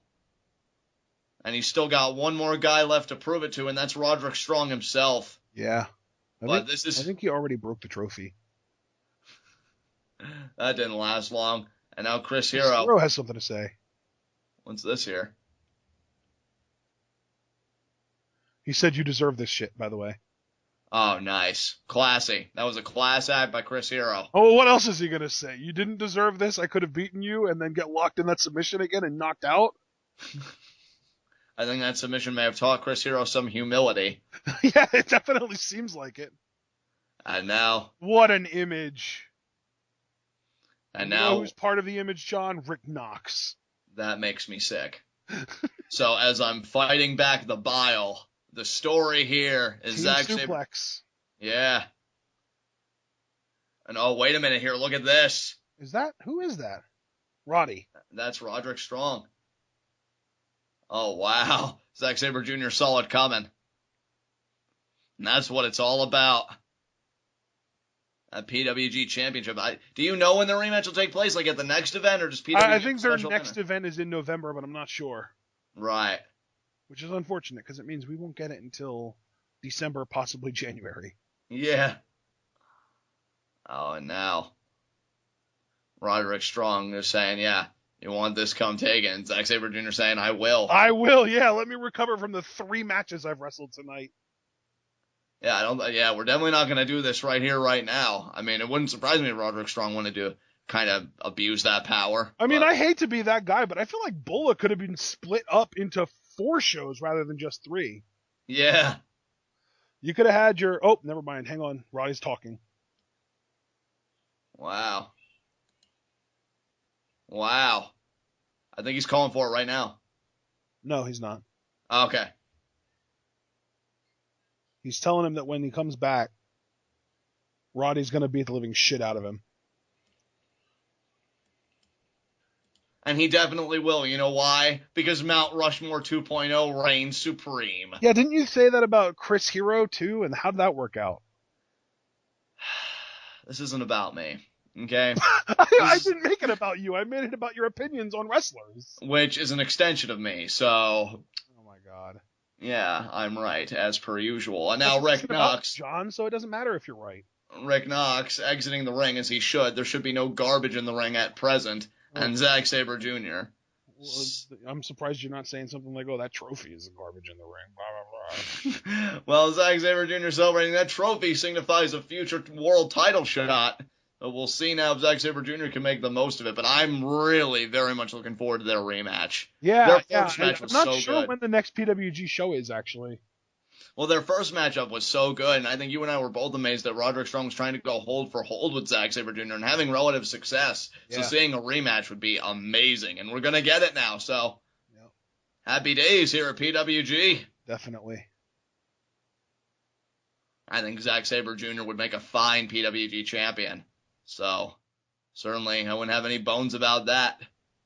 Mount Rushmore. Trying to, before we sign out here, I'm trying to find out when the next PWG show is, but I'm not getting any kind of information because every PWG affiliate is still talking about BOLA. Right. So it's kind of a mystery at this point. I'm gonna just do a little bit more work to see if I can find it. John, do you have anything else that you wanted to say about this show? Just a great tournament. I loved it. You see the locker room pouring out, showing their respect to the winners, Zack Sabre Jr. Would you say that there were any match of the year candidates in this show? Probably, but I couldn't even recollect them at present. But there really were some amazing matches here. Yeah, just rapid fire amazingness. Exactly. There's your winner, folks. Yep. And we'll see if he can go all the way and beat Roderick Strong. So. All right. Well, I think we're going to call it here then. And, man, I kind of wish I would have been able to find the next PWG show, but I was unable to. So, ladies and gentlemen, we will see you all for, let's see, New Japan, King of Pro Wrestling. John, are we doing that tomorrow or Thursday? We're doing that Thursday. Okay, so we will see you all for Lucha Rewatch tomorrow, the last episode of Lucha Rewatch tomorrow. And, of course, NXT Twitwow tomorrow night. It should be fun. And then, as John just said, New Japan, King of Pro Wrestling is going to be an amazing show on Thursday. And I'm not sure what we have planned after that, but we'll figure it out as we go, and we'll let you know by Thursday.